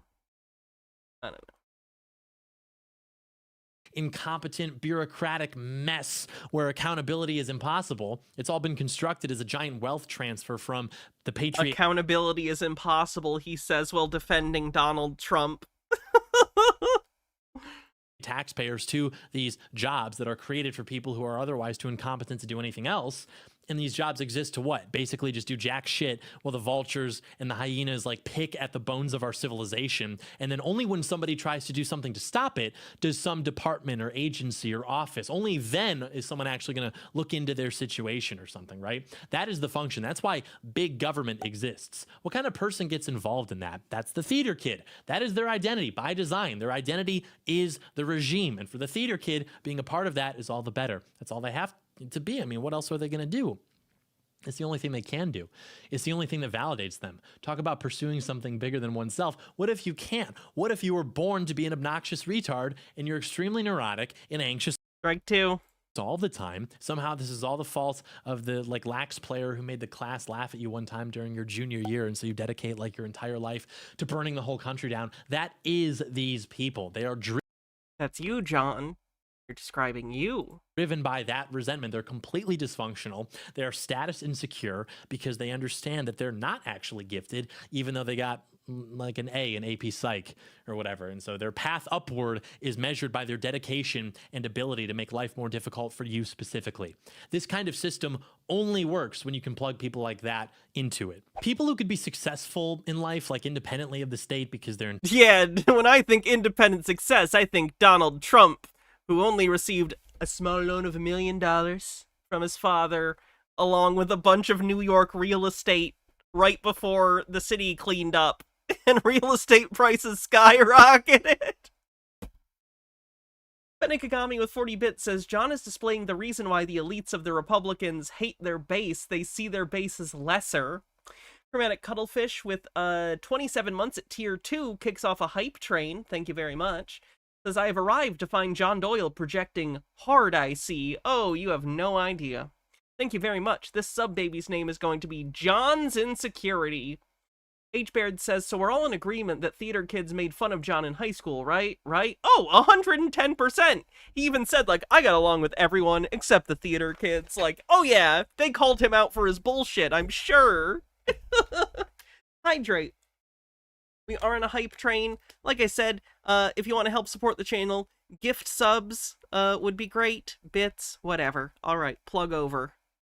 Intelligent, they're charismatic, maybe they're industrious, whatever it may be, they are not, at least generally, going to pledge loyalty to an establishment that has nothing to offer to them. So ironically, the only people who would pledge loyalty to this regime are the people who generally are the least talented. The competence crisis was literally a choice, and they'll work for free maybe. Oh look, just literally a picture of a black woman pilot. It's almost like his entire deal is just grievances based in people's identities, because he thinks the only thing he has going for him is his white male identity. So he needs to uplift that above other people, because he doesn't have more. Unstable Deadbeat, thanks for gifting a sub and getting us over level 1 of the hype train. even pennies on the dollar. And sure, a lot of money can be made in politics. You can climb the ladder. There are competent people here and there, but the majority of this is being done by the worker. I would love to hear his list of competent politicians. And what drives them is resentment and a feeling of, at least being, smarter, more important than like their uncle who made fun of them one time at Thanksgiving. And the theater kid is one example. But the entire project basically is this. The theater kid is like an avatar for how the whole thing works. They're like the personification of it. Winding the clocks back even further, this country was built upon the idea that aristocrats should govern, and they should govern when they are elected by productive and successful people who have stakes in society. Have we considered that that's, like, bad? Have you considered that that's a bad idea, John? Rayline, thanks for gifting a sub. Worked out pretty well for quite a long time. But what if you stop selecting for those people because they can't be trusted? What if you erect barricades for those people to stop them from entering the elite? Because they'll always have other options anyway, right? Because they don't need you necessarily, because they're better than you, but you hate them and you want to use them as tax chattel. So you instead recruit the worst people who can't even make it through the day without having a nervous breakdown, without having a panic attack. And you provide to them a sense of purpose and security in exchange for loyalty, blind loyalty, fanaticism. You give them a... He's literally conspiracy theorying. He's literally just making up a fake conspiracy narrative to justify why everyone doesn't agree with him. Vitara says, isn't he just describing Republicans too? I mean, he doesn't like most Republicans either. He thinks he's better than most of them.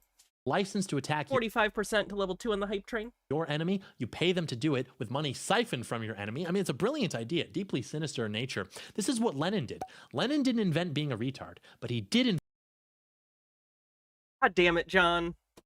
That's strike 3. We have to move on. We did it. Alright. Do we have to at least watch his obnoxious outro bit? That feels like the kind of thing we have to do. To channel. We at least made it almost to the end of the video. Happen, Patriot. If you like this video, leave it a thumbs up, leave it a comment, subscribe to the channel, turn on post notifications so that you are notified in the event that I post, which is so frequent, you don't want to miss out on it. And then also share the video with a friend. The content, I better batten down the content hatches. Next time, probably what I'll do, by the way, is, because I do like covering John Doyle, I find him fascinating, even though he's a terrible person. Next time I'll probably watch it, download it, and bleep out any of the stuff so we can watch the whole You thing. gotta nail this stuff to... But frankly, this video was him meandering and just projecting anyway. I don't think we were getting any, like, substantive beliefs out of him other than his bitterness. To the desk here, there's gonna be so much content you wouldn't even know what to do with it. You may even get tired of content. You'll say, no more. Please, we don't want any more.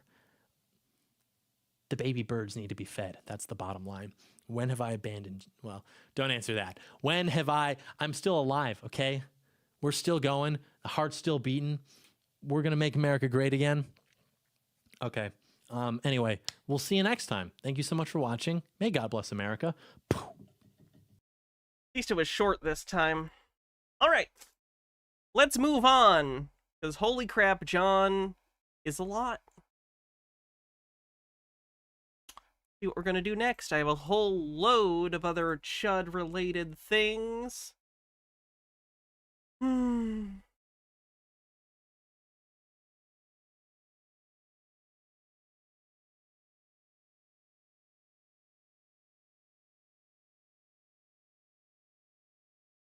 Minute left in the hype train. Sorry, I'm just looking for what thing we're gonna watch next. Oh god, this is probably gonna be bad. This is some sort of VTuber. I don't know what they're gonna say. It's probably not gonna be good though. A loaf of bread costs 50% more today than it did before the pandemic. Ground beef is up almost 50%. You know what I hate? Oh shit, Nemesaur, thanks for gifting 10 more subs and saving the hype train. I really hate Nemesaur, you are always incredible with the gift subs. You're like the #1 gift sub person by far, and I appreciate all the support. Thank you. Sure, everyone else appreciates getting subs too, so they don't have to watch ads. People that do not know anything about politics, but they're very opinionated. We got this saying in Romania that the mother of stupid people is always pregnant, and I just see a lot of people watching the beautiful Kamala Harris explain about the political issues that are plaguing the United States, and people just do not comprehend what she is saying. They do not understand the institutions Because you see, she was but the vice president. She had no power. Like, you do not understand. The vice president is like an honorary official position. Like, they do not have power. They cannot do almost anything.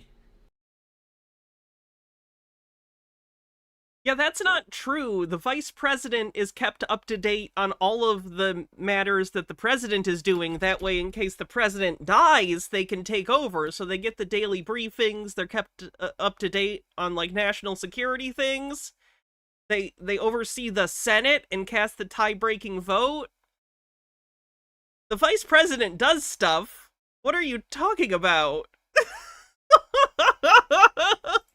It's the vice president, right? Like, this was Joe Biden's administration. Kamala Harris was just like a symbol of hope, if you will, that one day things can be better.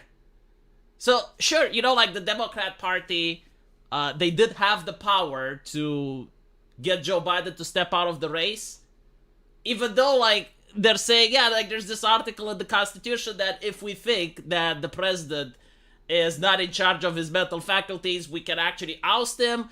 And we did see how he managed himself at the debate. And because of that, it's obvious to everyone that he is not fit to be a president. So we're going to tell him that if he doesn't step out, we're going to oust him. But if he does step out, then we're not going to oust him. So it's kind of like Schrodinger's mental faculties, right? It's based on the Democratic Party's whim, where if the president plays ball with the Democrats, then he is in charge of his faculties. You understand the difference between being the president for the next couple months, for the next 4 months or however many, and being the president for the next 4 years? Because one of those times is longer than the other. That's what's happening. But if he doesn't step out of the race and doesn't play ball, then all of a sudden he cannot lead. But you know, like, this is the Democratic Party. Like, Kamala Harris had nothing to do with it. Like, the mantle of responsibility was just thrusted upon her.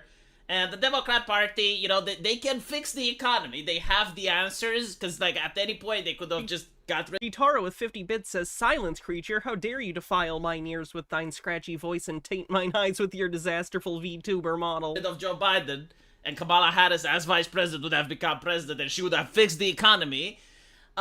Ideally, if she were the president, they would also have the Senate and the House. They don't right now, so there's gridlock, so nothing's gonna get done. But the Democratic Party didn't care about that. They only care about them losing the race. So, like, losing power is the priority, right? Like, they must not lose power. But if the country suffers economically, that's a different conversation. But rest assured, you know, elections are coming. And now if you vote Kamala, it's going to be completely different. Because, again, she's not... Okay, I gotta move on. This guy's incredibly obnoxious. His voice is killing me. Minute left on the hype train. Nemesor's been carrying the hype train's chat. Make sure you help out Nemesor. Which helps out me. Sorry. Let's see. Oh, the Harley-Davidson guy did another boom thing.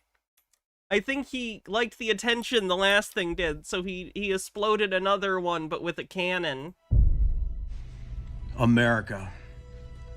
This is a place of prosperity and freedom. When I think of America, I think of my dogs playing.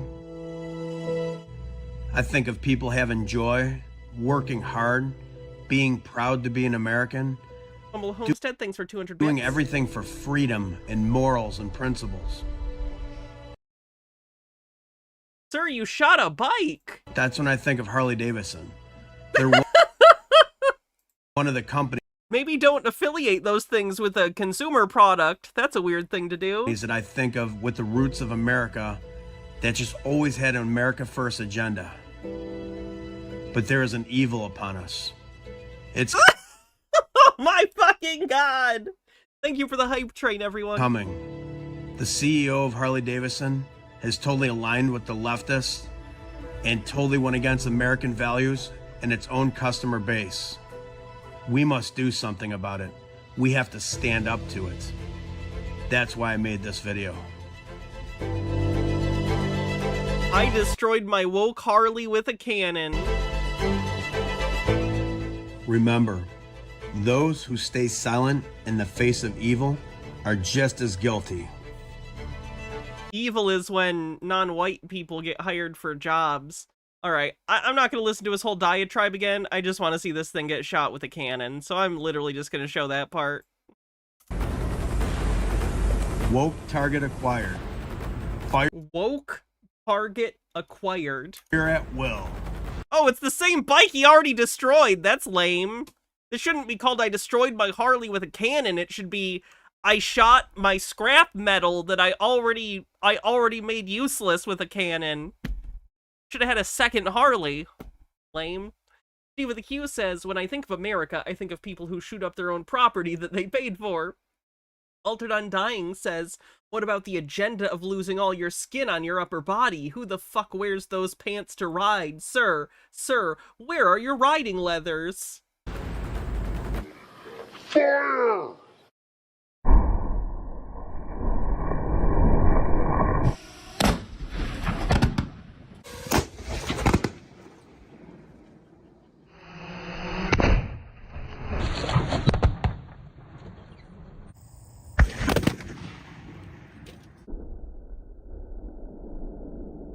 You just wanted another excuse to shoot stuff? I wouldn't even care if that was it. That's fine. Like, I'm entertained by watching this thing explode, even though I think his ideological reasons are hilarious. Oh, there's the drone. So here we go. This is round 2. We're going to send another iron ball of patriotism to take out that piece of wokeism.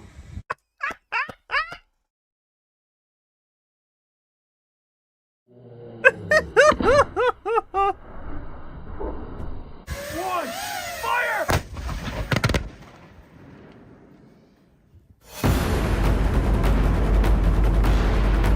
Fire!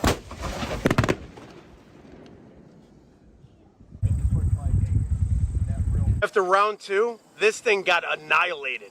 It's actually holding up pretty good, surprisingly, after getting hit with 2 cannonballs. But you know what? Now we're doing a grand finale. This is going to be epic. Wait till you see this. And so for the finale here, we got an epic one for you. We got both Harleys from the last 2 videos. Totally destroyed. We have some other woke stuff we're going to throw into this too. We're going to make this one a good one. Wait, did you buy more shit to explode? Bring it here, guys. We got Bud Light here. Whoa. They bought stuff for this! Take this, companies. I gave you money and bought your quote-unquote woke products to blow up on YouTube. They showed them. Went woke. We got Target bags full of Target wokeness. I can't. This is going to be a woke pile of crap. I mean, total wokeness. Total wokeness. We did it. It's totally woke. Bud Light, Target, and Harley-Davidson. Woke. Good people of America and the world, we are in a moment of 1776 again right now. We are fighting for freedom, the patriots, and we are up against a horrible enemy this time. And you want to know what the enemy is? Wokeism. And we, the good people, the patriots, will fight it to the end. We will never bow down to wokeism. America and freedom! I do like a good costume.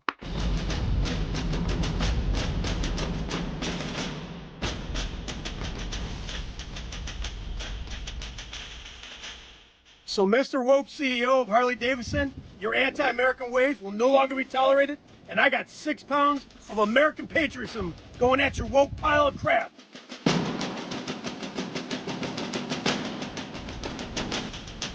Theater kids. Target ready? Fire!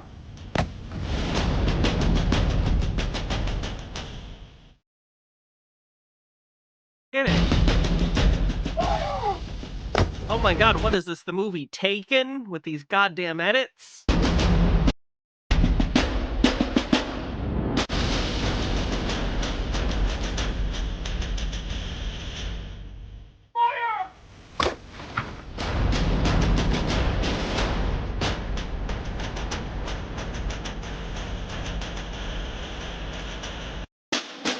Got him.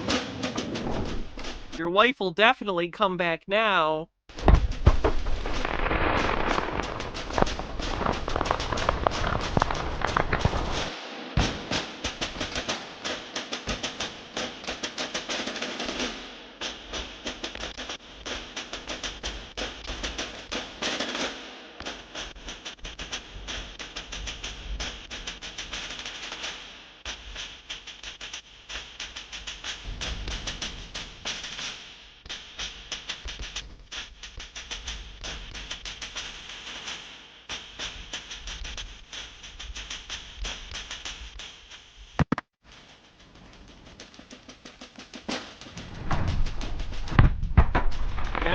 It's a fake fireball. I think they use, I don't know what kinds of different rounds you can put in a cannon, but I think literally they have some sort of thing that explodes. I think that's real.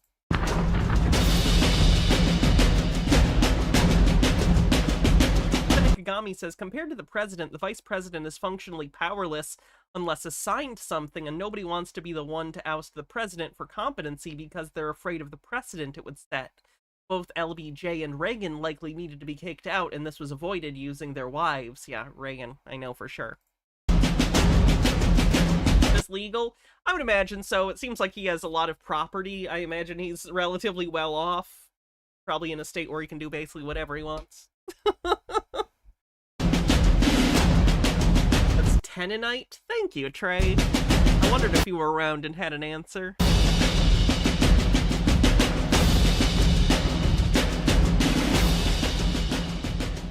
Evil, I just want to let you know, we will never give up the fight. Good is going to win every time. Patriots, we will fight to the end. We will never give up. We love our country. We love our way of life. You are not going to come in here and steal it from us. So Harley-Davidson, the CEO needs to go. He needs to step down. He needs to go. His policies are so far left, they do not align with normal Americans or normal people in general. He needs to go, make a statement yourself, save your company, change. Jesus Christ. This video already... By the way, if you ever have a viral video, don't just try to do the same thing again. It's not going to work. That first video got 1 million views 2 weeks ago. And it's because, you know, it got posted like to Reddit and other places, and people like me and others were making fun of him. The second video only has under 100,000 views. So a little under a tenth. Can't just do the same thing again. That's not how this works. H-Bird says, fun fact, it's perfectly legal to own artillery. The problem is that explosive rounds like modern artillery use are legally considered destructive devices and thus highly restricted. Harold Edelman says he's in Ohio and he's a fence dude. That tracks. Also, he's using Mike Lindell's character of the evil. So fun.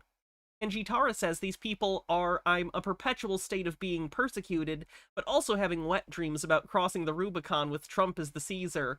It really feels like they all want someone else to go first, but they definitely want some sort of weird armed conflict. Odd stuff. Let's check this out.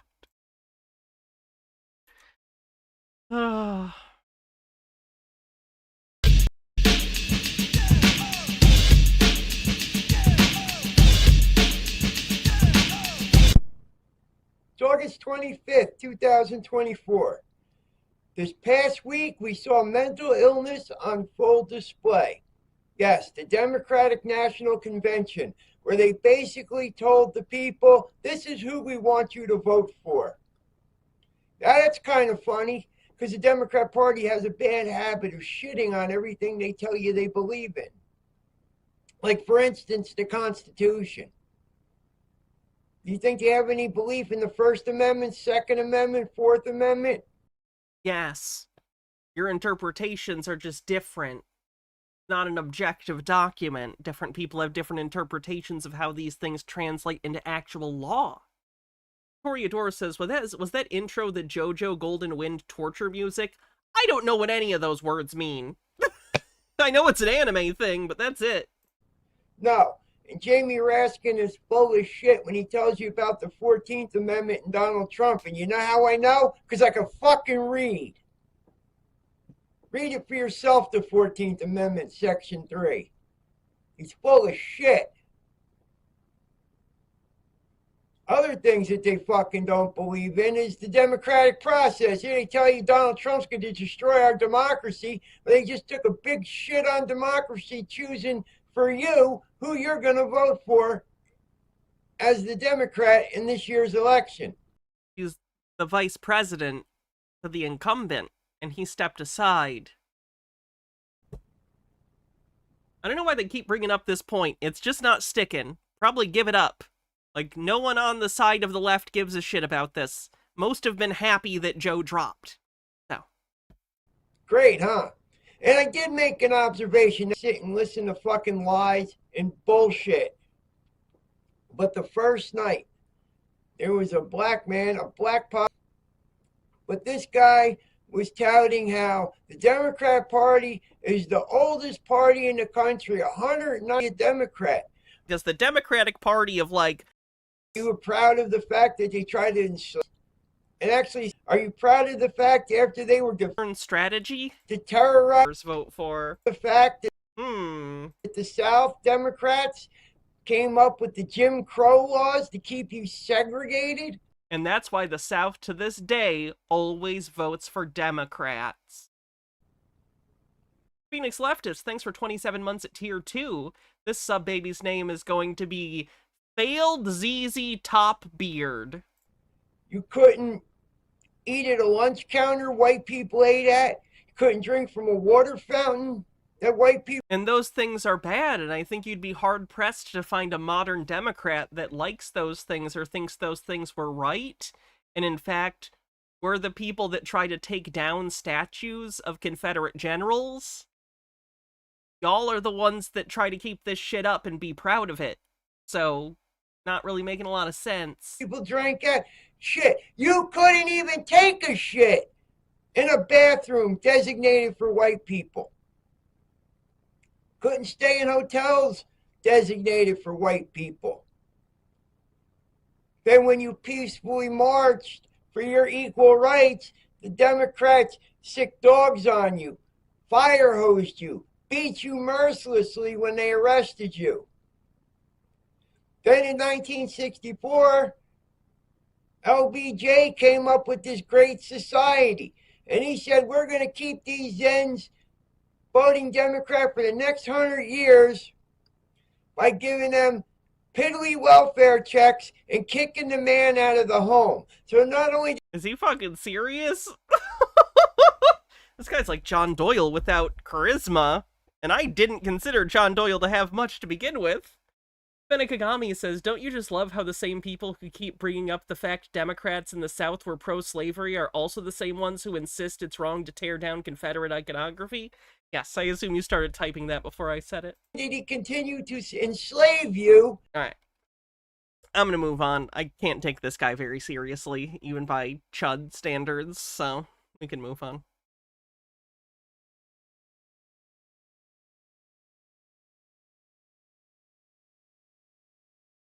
Alright, we'll watch Sticks and Hammer talking about the new Trump indictment. I just have to use the bathroom real quick. I'll be back in just a minute. Don't go anywhere.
Alright everyone, we start off today talking about the political persecution of Donald Trump. You may have seen the news, of course, Jack Smith amending the election interference indictment against him.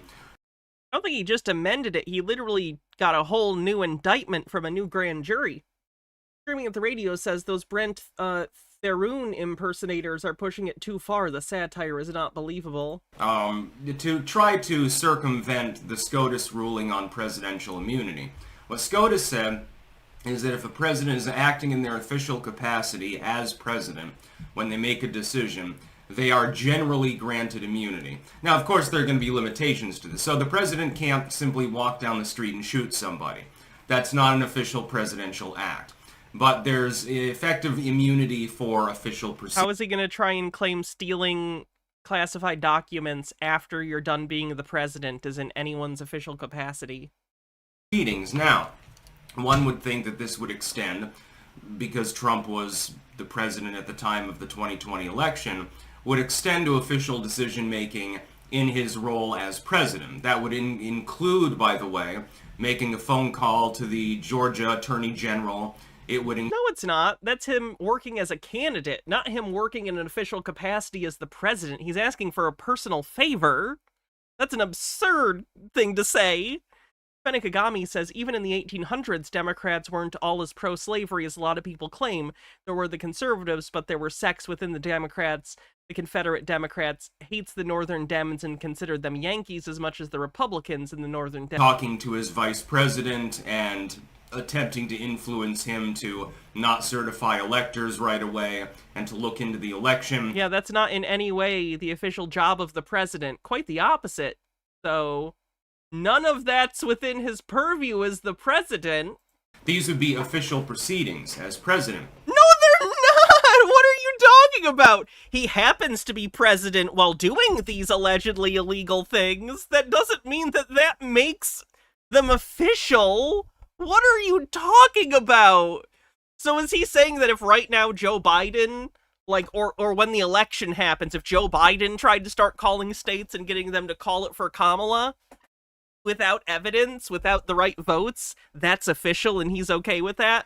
Bullshit. I don't even think he believes this. What the new indictment does is says, no. Trump wasn't doing that in his presidential capacity. Correct? He was doing that in his presidential candidate capacity. So yes, he wasn't doing anything that's a president's job. The incumbency doesn't matter because he's running for office and it pertains to the election, and so immunity cannot be granted. They've simply inserted, the indictment is effectively the same. No, they took out a bunch of evidence that could be considered under official capacity and only retained stuff that they believed was not. So no, they made changes. The only thing is that they've changed the category of President Donald J. Trump to presidential candidate Donald J. Trump. It's almost surreal. It's very audacious, too. I would point out that we've only got a few days left in August. There is no possibility, with all the refiling and appeals and everything else that now has to go on with this dovetailed, amended indictment, there's no way that it happens before the election anyway. Okay, So it doesn't matter. It's not a political maneuver.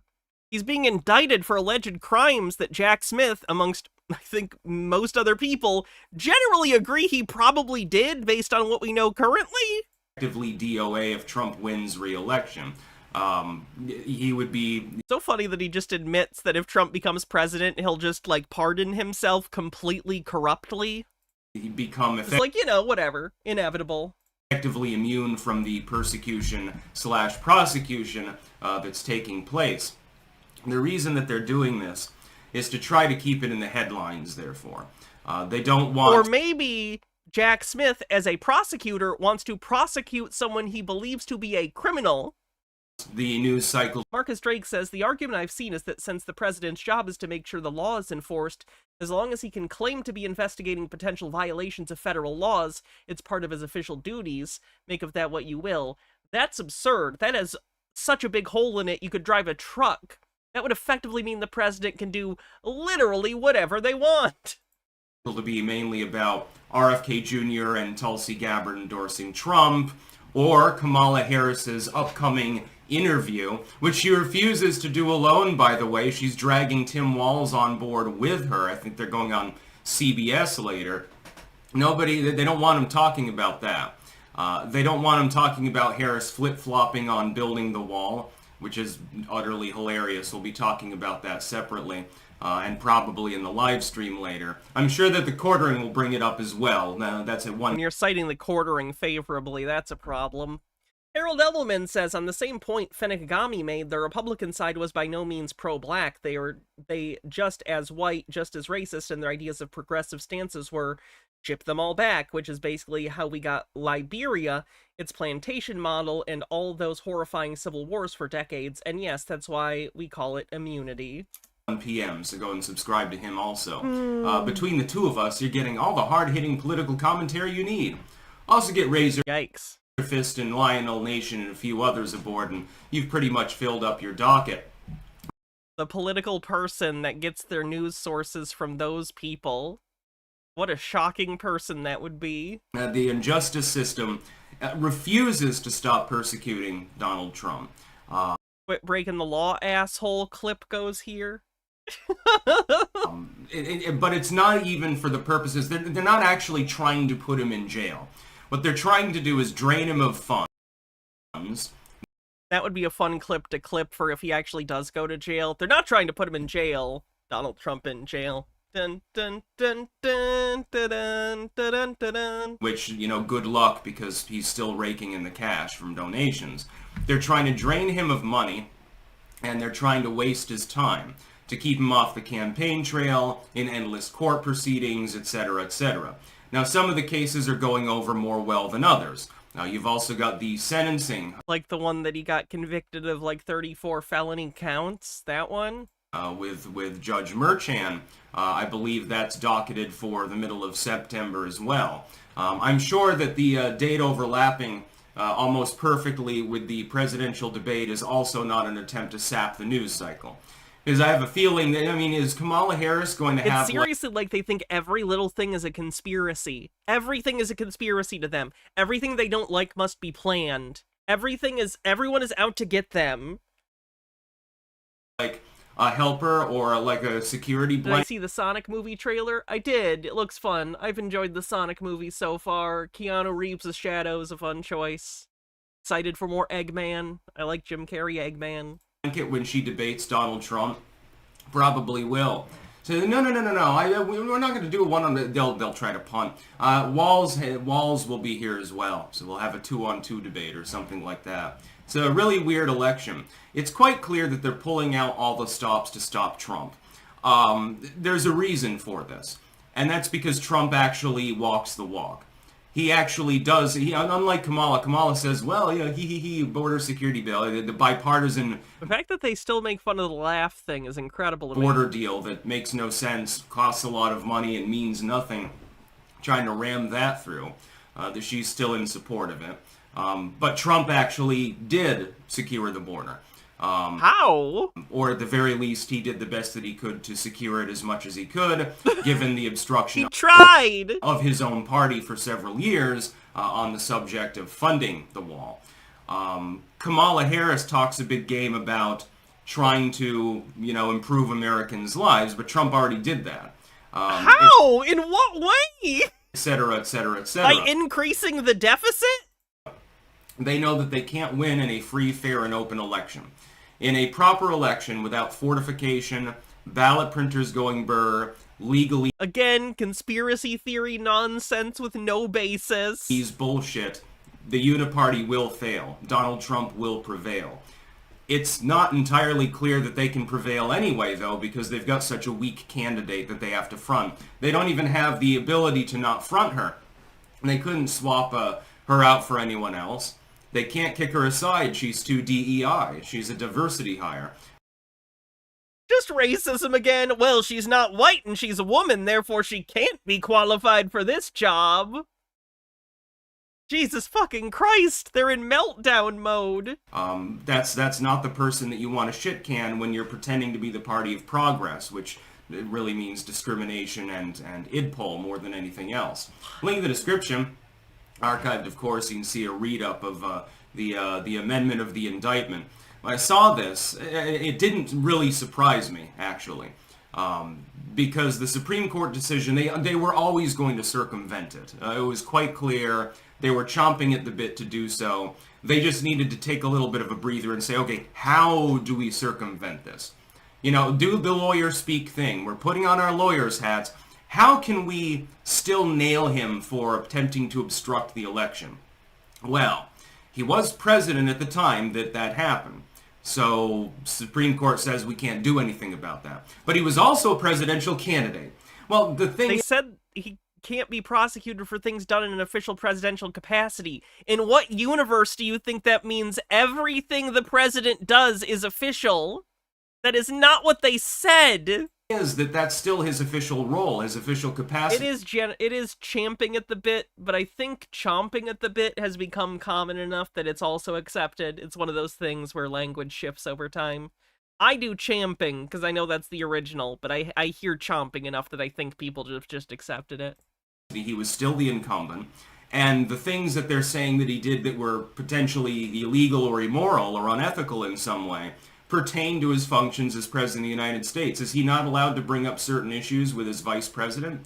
The concept... He's not allowed to tell them to do shit that's not part of their fucking job, no!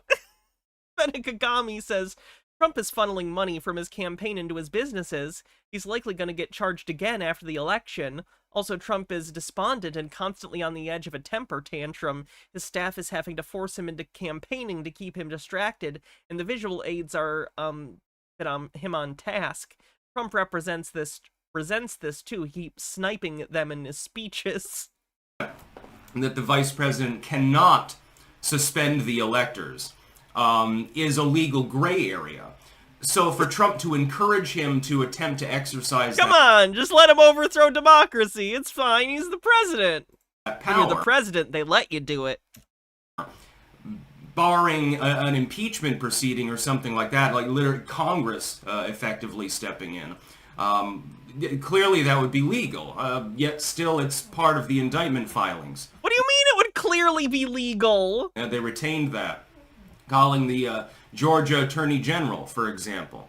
Is the president not allowed to call the Georgia Attorney General and say, look, I have, some issues with this election?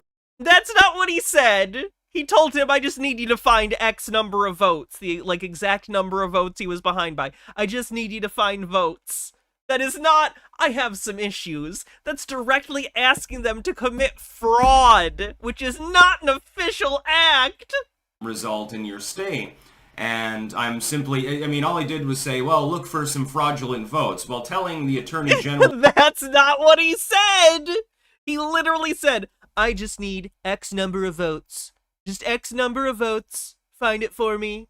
He did not say anything about it being a fraud. To go after fraudulent voting would not generally be conceived of as being illegal. Also, there's the issue of Trump supposedly whipping up an insurrection.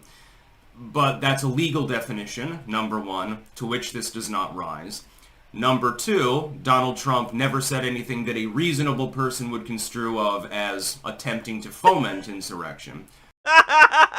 Wow, the January 6ers should have got that memo. The only way to interpret it that way is if you have Trump derangement syndrome.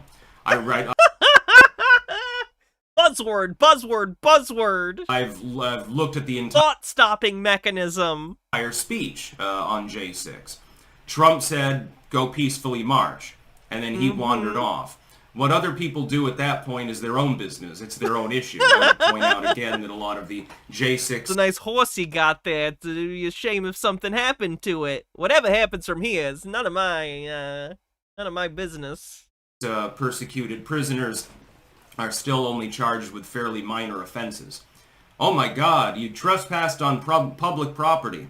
Oh my God, minor vandalism. Most people there weren't shitting in the Capitol, destroying windows, breaking in, assaulting officers. Yeah, it's just a little bit of vandalism, whatever. Throwing punches, let's put it that way.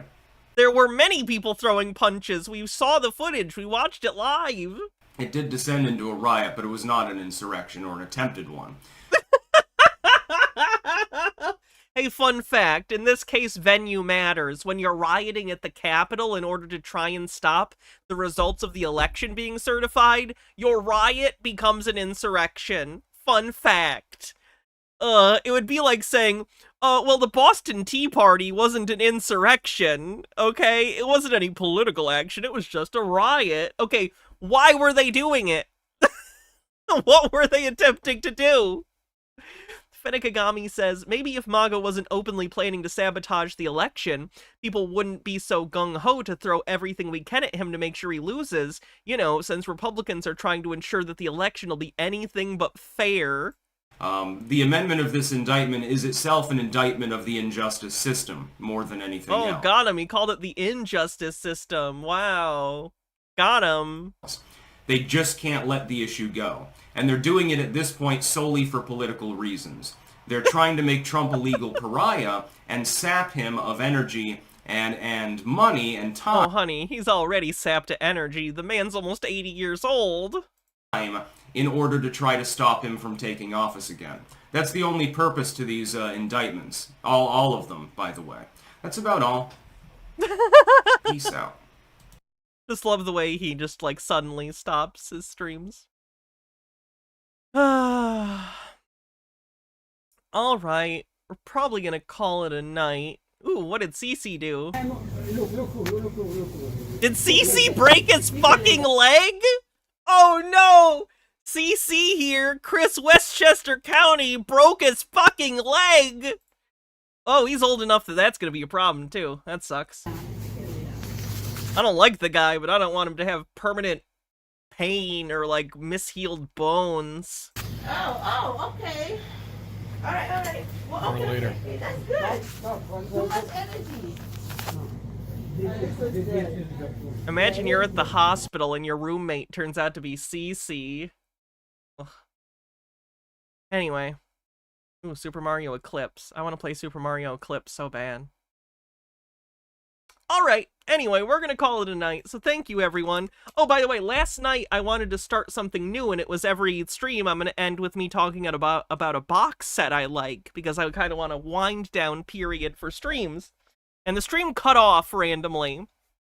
So that's unfortunate, so we're gonna try again tonight.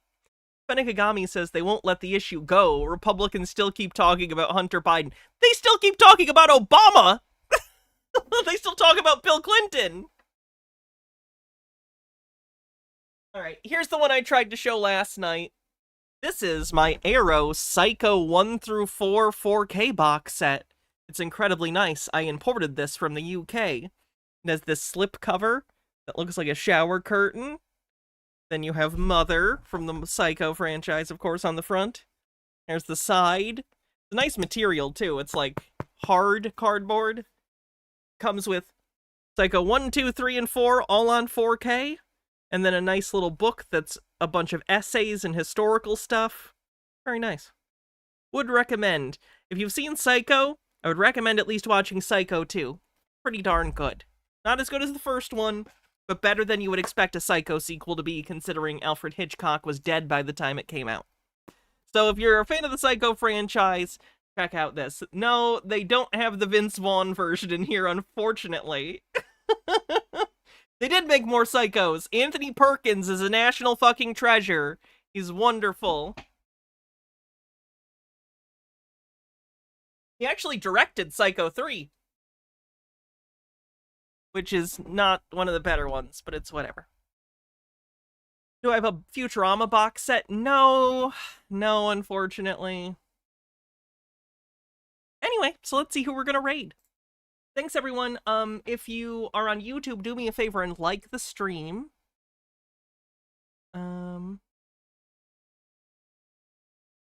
raid Thanks Internet. We haven't raided Thanks Internet. Too bad. And I will be back tomorrow, so I'll see you then. Have a great night, everyone. Thoughts on Bates Motel? I haven't seen it yet. I want to at some point, but I haven't seen it.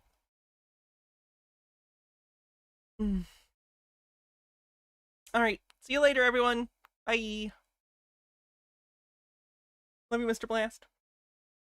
Yep, I'll be back tomorrow.